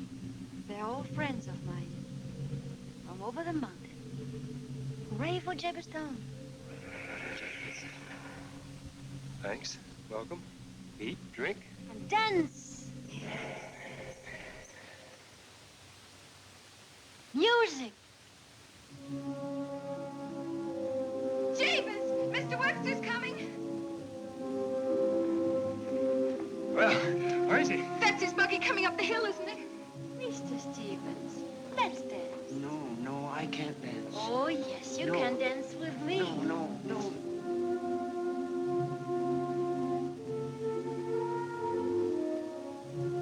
Mr. Webster, I'm so glad you came. Are you married? Well, I'm glad to see you again. Well, the party seems to be quite a success. Welcome, Mr. Webster. How are This you? is a great day for me. Come on in, sir, and meet all my guests. Take the seat of honor. That's just fine, neighbor Stone. But you see, I've got to be very careful about my seats of honor. Where I sit, I mean. You see, the whole country has its eye on me. Anybody in public life has that difficulty. Even you, Jabez Stone. They watch us carefully, our neighbors and our enemies, and they see much more than we think they do, and understand much more. Do you know what I'm talking about? What do you have on your mind?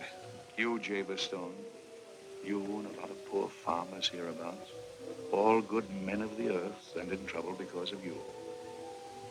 Or am I wrong about those contracts? Without me and my money, they wouldn't have anything. They'd have a good neighbor, and that's worth more than anything else. Much, much more. Oh, no. Not for me, it isn't. I'm sorry you can't see that. I know you could once. I heard you make a little speech once that I'll always remember. And the others do, too. They remember what a fine fellow you were. And now they see how you've changed.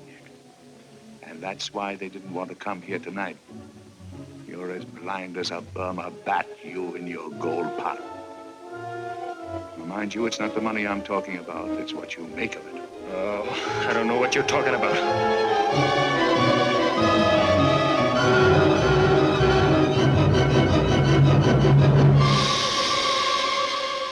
Let me tell you something. I haven't time to listen to all of this. No, you haven't time for anything or anybody. You haven't time for your mother, your wife, or your child. Oh, I see. You brought Daniel Webster here. No, she didn't. You're trying to make a fool out of me. You played your sneak behind my back, made up all sorts of lies against me. You can get yourself out of her house right now. Come along, Mary. Mommy! Daniel, you stay here. No, I won't! Daniel! Why, you... Jabez, please! I don't want to talk to you. You should have done that years ago. Fetch me a drink. Close the windows. Build a fire. Feeling chilly? What's the matter, Mr. Stone? You look worried. You promised me happiness, love, friendship. Just a minute. I promised you money and all that money could buy. I don't recall any other obligations. But, well, let's look at the contract, huh? Sherwin, Slattery, Stevens. I can cross him off the list. Mr. Stevens. Yes, he's an old customer.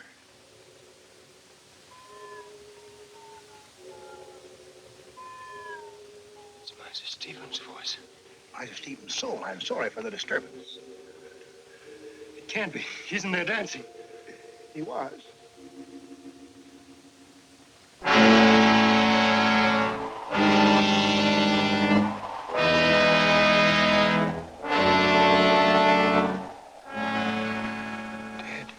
In the midst of life, one really hates to close these long-standing accounts.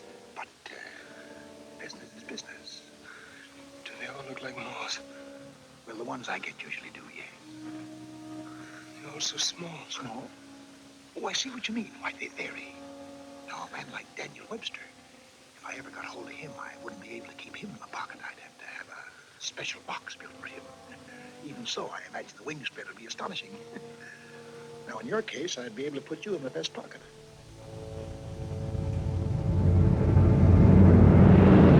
No, my time isn't up yet.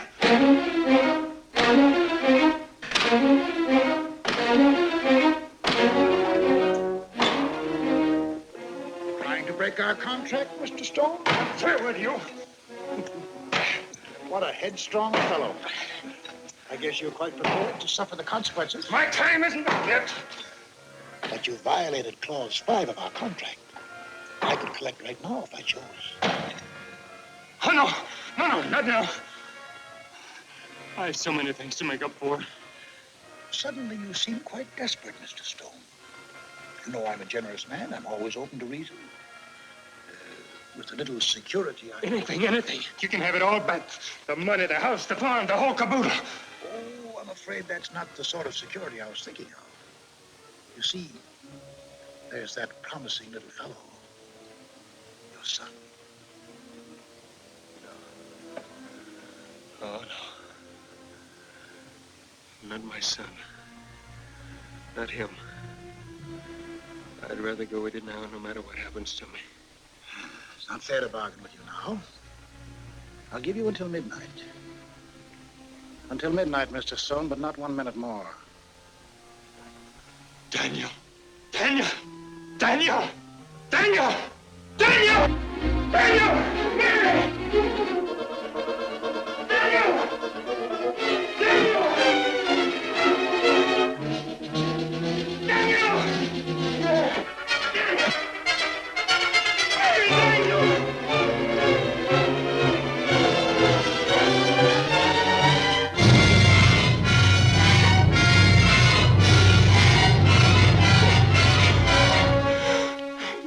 Lord, have mercy.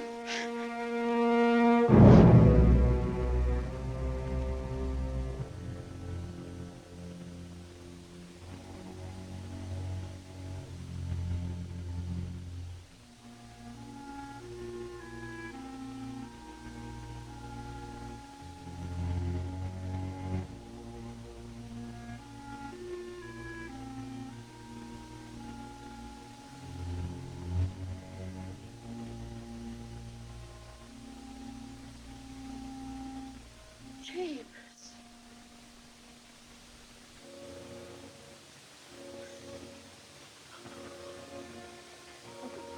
Ma, little Daniel, Mary, where are they? Gone with Mr. Webster to Marshfield, son. You told Mary to go.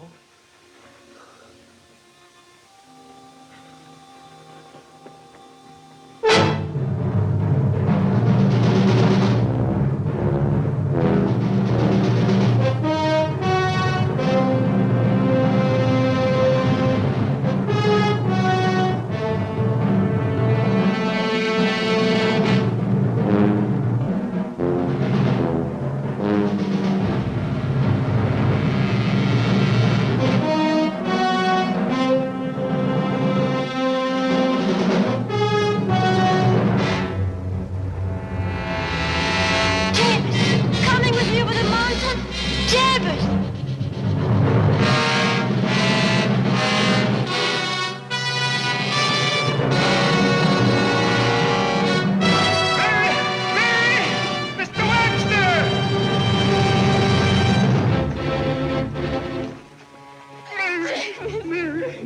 Forgive me, Mary. Forgive me. Mr. Webster, you take care of the boy. Oh, David. My time's up, Mary. No, it isn't. I'd fight 10,000 devils to save a New Hampshire man.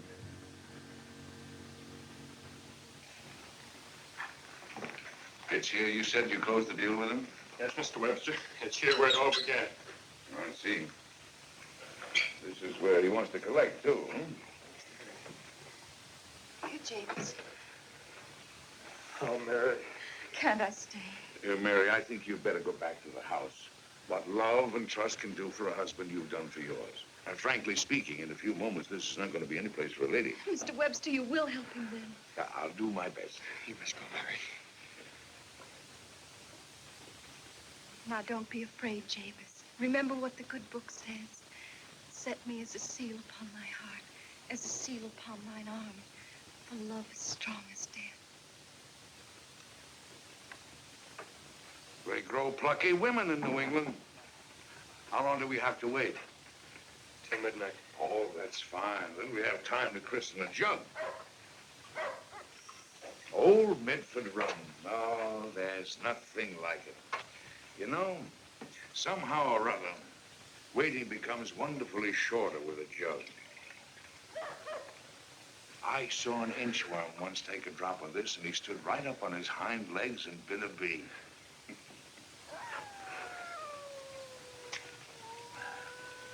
Do you have a nip?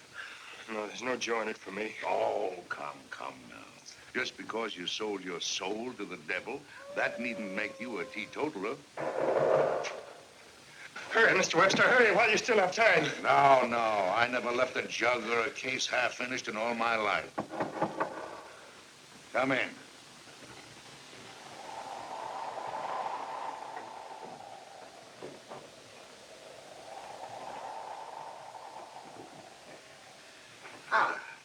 So we meet again, Mr. Webster. Yes. I'm the attorney of record for Jabez Stone. Might I ask your name? Scratch will do for the evening. May I show you? Yes, certainly, but be careful. Medford rum has an uncanny habit of kicking back, even with old-timers like yourself. You kicked back once at you, didn't it? Me? Oh, not that you ever got drunk. No, indeed, Mr. Webster. A kind of an overpowering lassitude, or more plainly, a deep enveloping sleep. Why, there isn't enough old Medford rum in the whole of New Hampshire to make me sleepy. Talk never proved that question, Mr. Webster. Cup for cup, what do you say? All right. Cup for cup. Mr. Webster, don't. Oh, don't be afraid. Now, Mr. Stone, are you willing to give me your son in exchange for an extension of our contract? Never. And surely this matter can be settled out of court without any difficulty. My client is prepared to offer a compromise. $10,000, $20,000, $30,000. Name your figure. I'll raise it even if I have to mortgage Marshfield. Your spirited efforts in behalf of your client do you credit, Mr. Webster. But if you have no further arguments to adduce, I'll take him along now. Not so fast, Mr. Scratch. If you have any evidence, produce it. Of course, Mr. Webster. All over the above, in due and legal form. That's your signature? You know darn well it is. This appears, mind you, I say appears to be properly drawn. But you shan't have this man. A man isn't a piece of property. Mr. Stone is an American citizen. And an American citizen cannot be forced into the service of a foreign prince. Foreign? Who calls me a foreigner? I never heard of the debt. I never heard of you claiming American citizenship. And who with a better right? When the first wrong was done to the first Indian, I was there. When the first slaver put out for the Congo, I stood on the deck. Am I not still spoken of in every church in New England? It's true, the North claims him for a Southerner and the South for a Northerner, but I'm neither. Tell the truth, Mr. Webster, though I don't like to boast of it. My name is older in the country than yours. Then I stand on the Constitution. I demand a trial for my client. You mean a jury trial? I do. If I can't win this case with a jury, you'll have me too. If two New Hampshire men aren't a match for the devil, We'd better give the country back to the Indians. Very well. You shall have your way, Mr. Webster. But you'll have to admit that this is hardly the case for an ordinary jury. Be it the quick or the dead. So it'd be an American judge and an American jury. Quick or the dead. You have said. May the better man win, Mr. Webster. I'll drink to that, Mr. Scratch.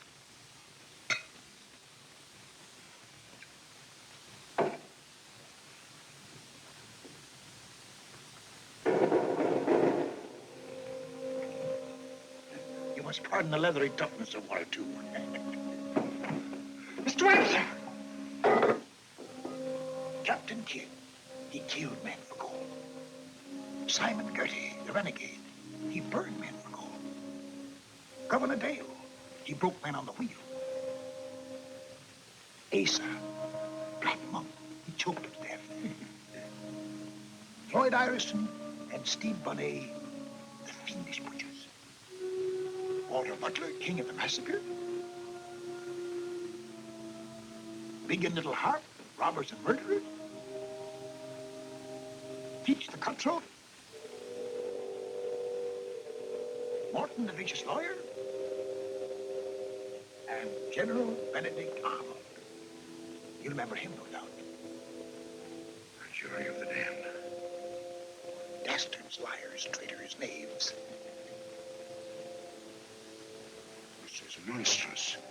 You asked for a jury trial, Mr. Webster. Your suggestion. The quick or the dead. I asked for a fair trial.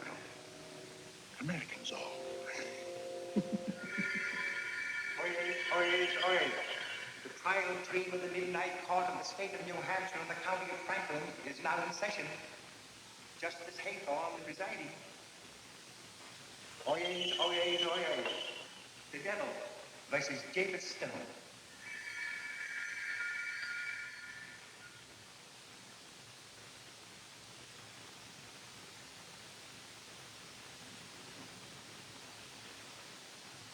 Who appears for the plaintiff? Aye, Your Honor. And for the defendant? Aye, Your Honor. Are you content with the jury, Mr. Webster? I object to General Benedict Arnold, Your Honor. He was a flagrant traitor to the great American cause. Objection denied. Prosecution proceed. Your Honor, gentlemen of the jury, this case need not detain us long. It concerns one thing alone, the transference, barter sale of a certain piece of property, to wit, his soul, of Jabez Stone. And transference, barter, sale is attested by a deed. I offer the deed in evidence and mark it Exhibit A. I object. Objection denied. I object to this jury, Your Honor. I move it be discharged for flagrant and open bias. Objection denied. Mark it Exhibit A. I shall now call Jabez Stone to the witness stand. Jabez Stone to the witness stand.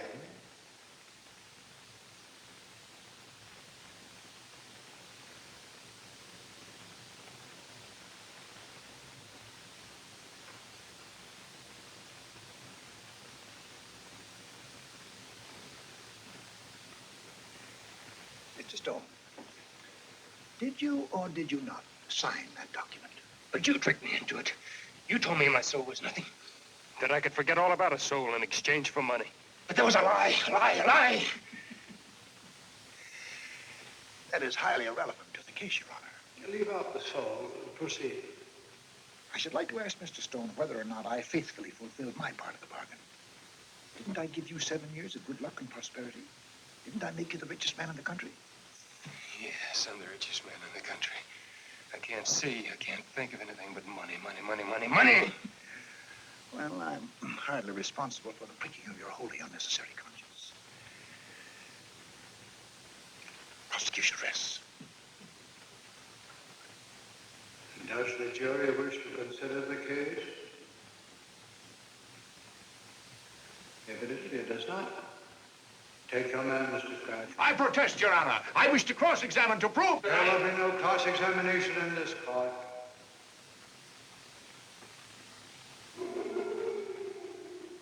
You may speak if you want to. But let me warn you, Mr. Webster, If you speak and fail to convince us, you too are doomed.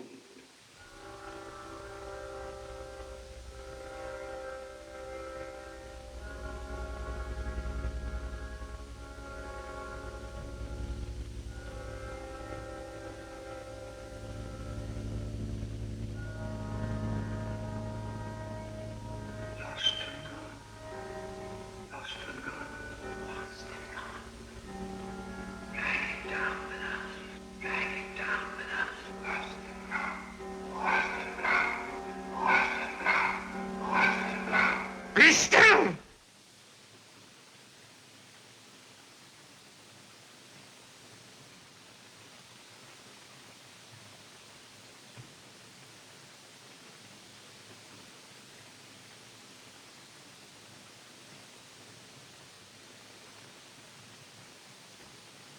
Gentlemen of the jury,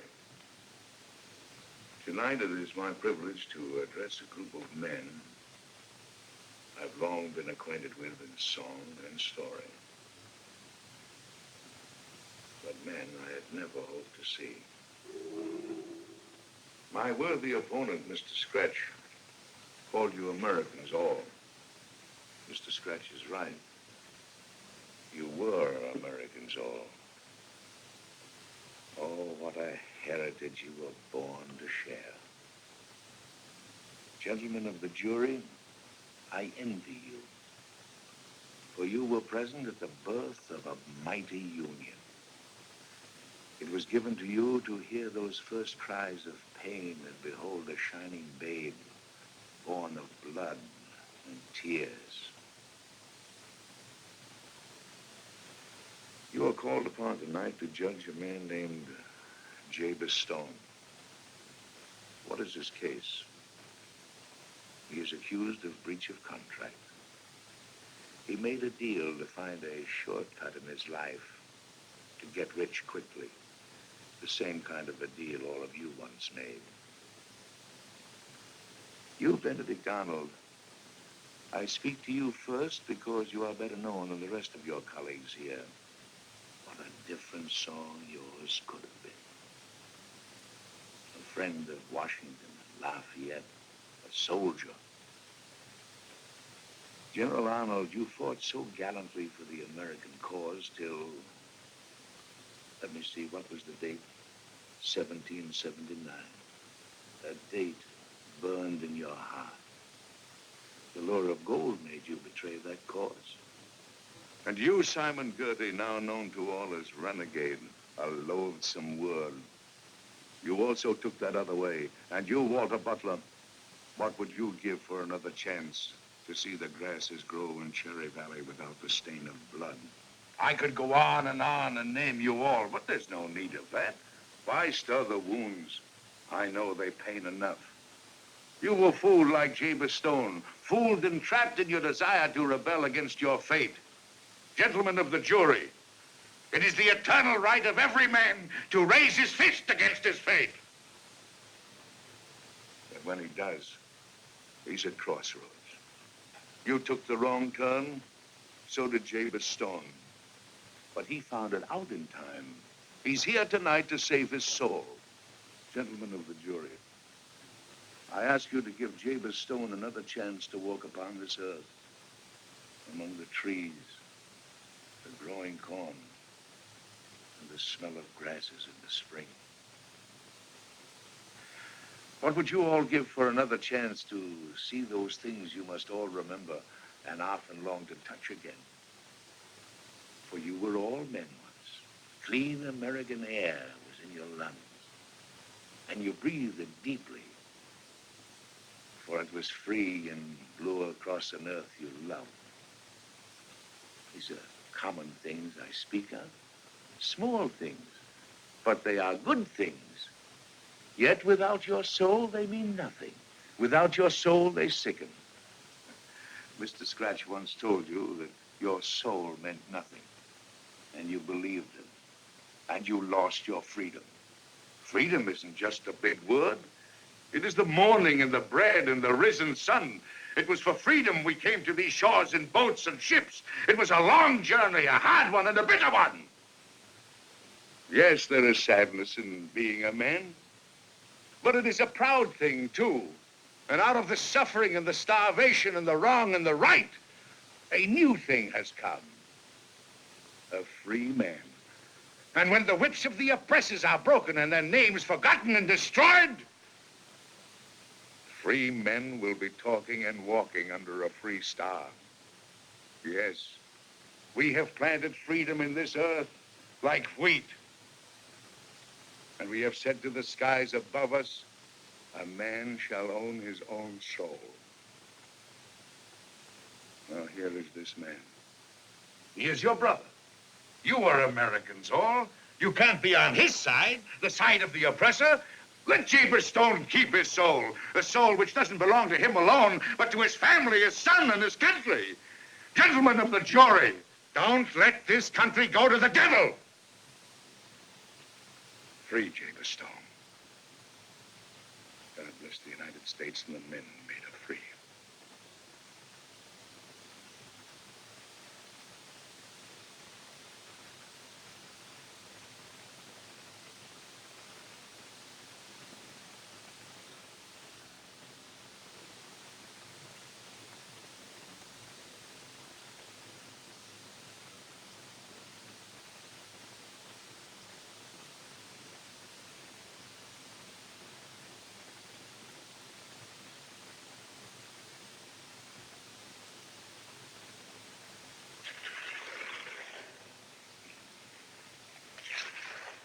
The jury finds for the defendant. Mr. Webster! Allow me to congratulate you as one gentleman to another, sir. By the 13 original colonies, you double-barrel, slap-sided, landed jaw, no-shaving crook, get out of here! And don't you ever come back to the state of New Hampshire again! If I ever become the president of the United States, You? You'll never be president, I'll see to that.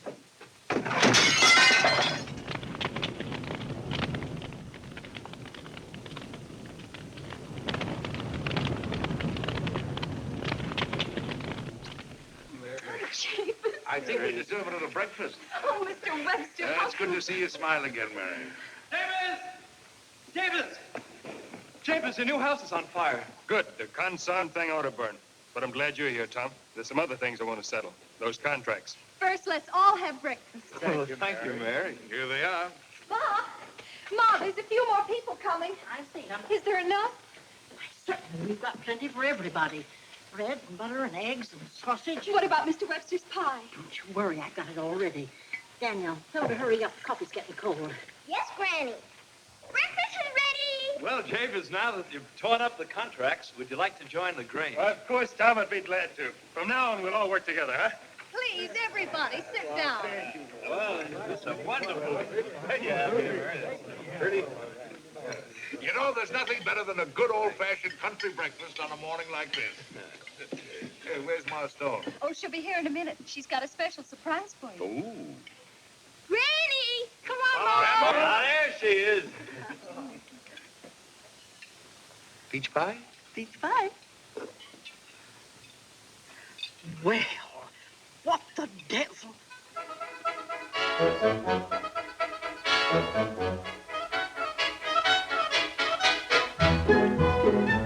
Well, who laughs last?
Camera speed. Now, here is a motion picture film, 1,000 feet, 16,000 separate photographs. Let's tidy up this tangle of film by putting it on a reel.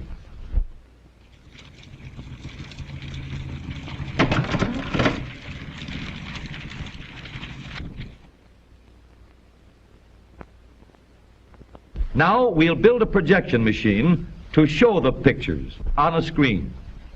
The film unwinds from the reel and rewinds onto another reel after it runs through the projector. To throw the picture on the screen, there is a bright light with a reflector behind it to send the light rays in the right direction and a lens to concentrate the light. The film passes a hole or aperture which lets the light go through only one picture at a time. There is another lens to focus the pictures on the screen. By adjusting the lenses, the picture can be made sharp and clear. Let's start the machine moving. The still pictures blur because they're moving all the time. And this won't do it all. We need something to hold each picture still long enough for us to look at it in between the changes. When the film is started and stopped in rapid succession, the eye sees the changes being made, and the result is streaks instead of movies. So we need a shutter to cut off the light while every change of picture is being made, and let light through only while the film is standing still. Surprising as it seems, you never see a motion picture while it is actually moving. The only time a movie moves is when the shutter keeps you from seeing the change of picture.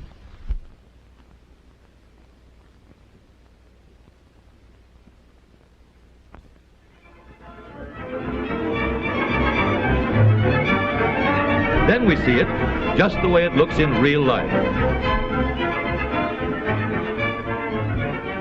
Now we have the important parts of a projector for showing motion pictures on the screen. But let's change that drawing to an actual machine at work. This reel holds the supply of motion picture film, which passes through the projector at a speed of 90 feet each minute.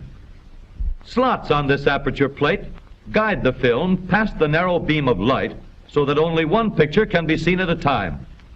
The adjustable lens, which gives us a clear, sharp picture on the screen, is placed in the path of the light rays after they pass through the film.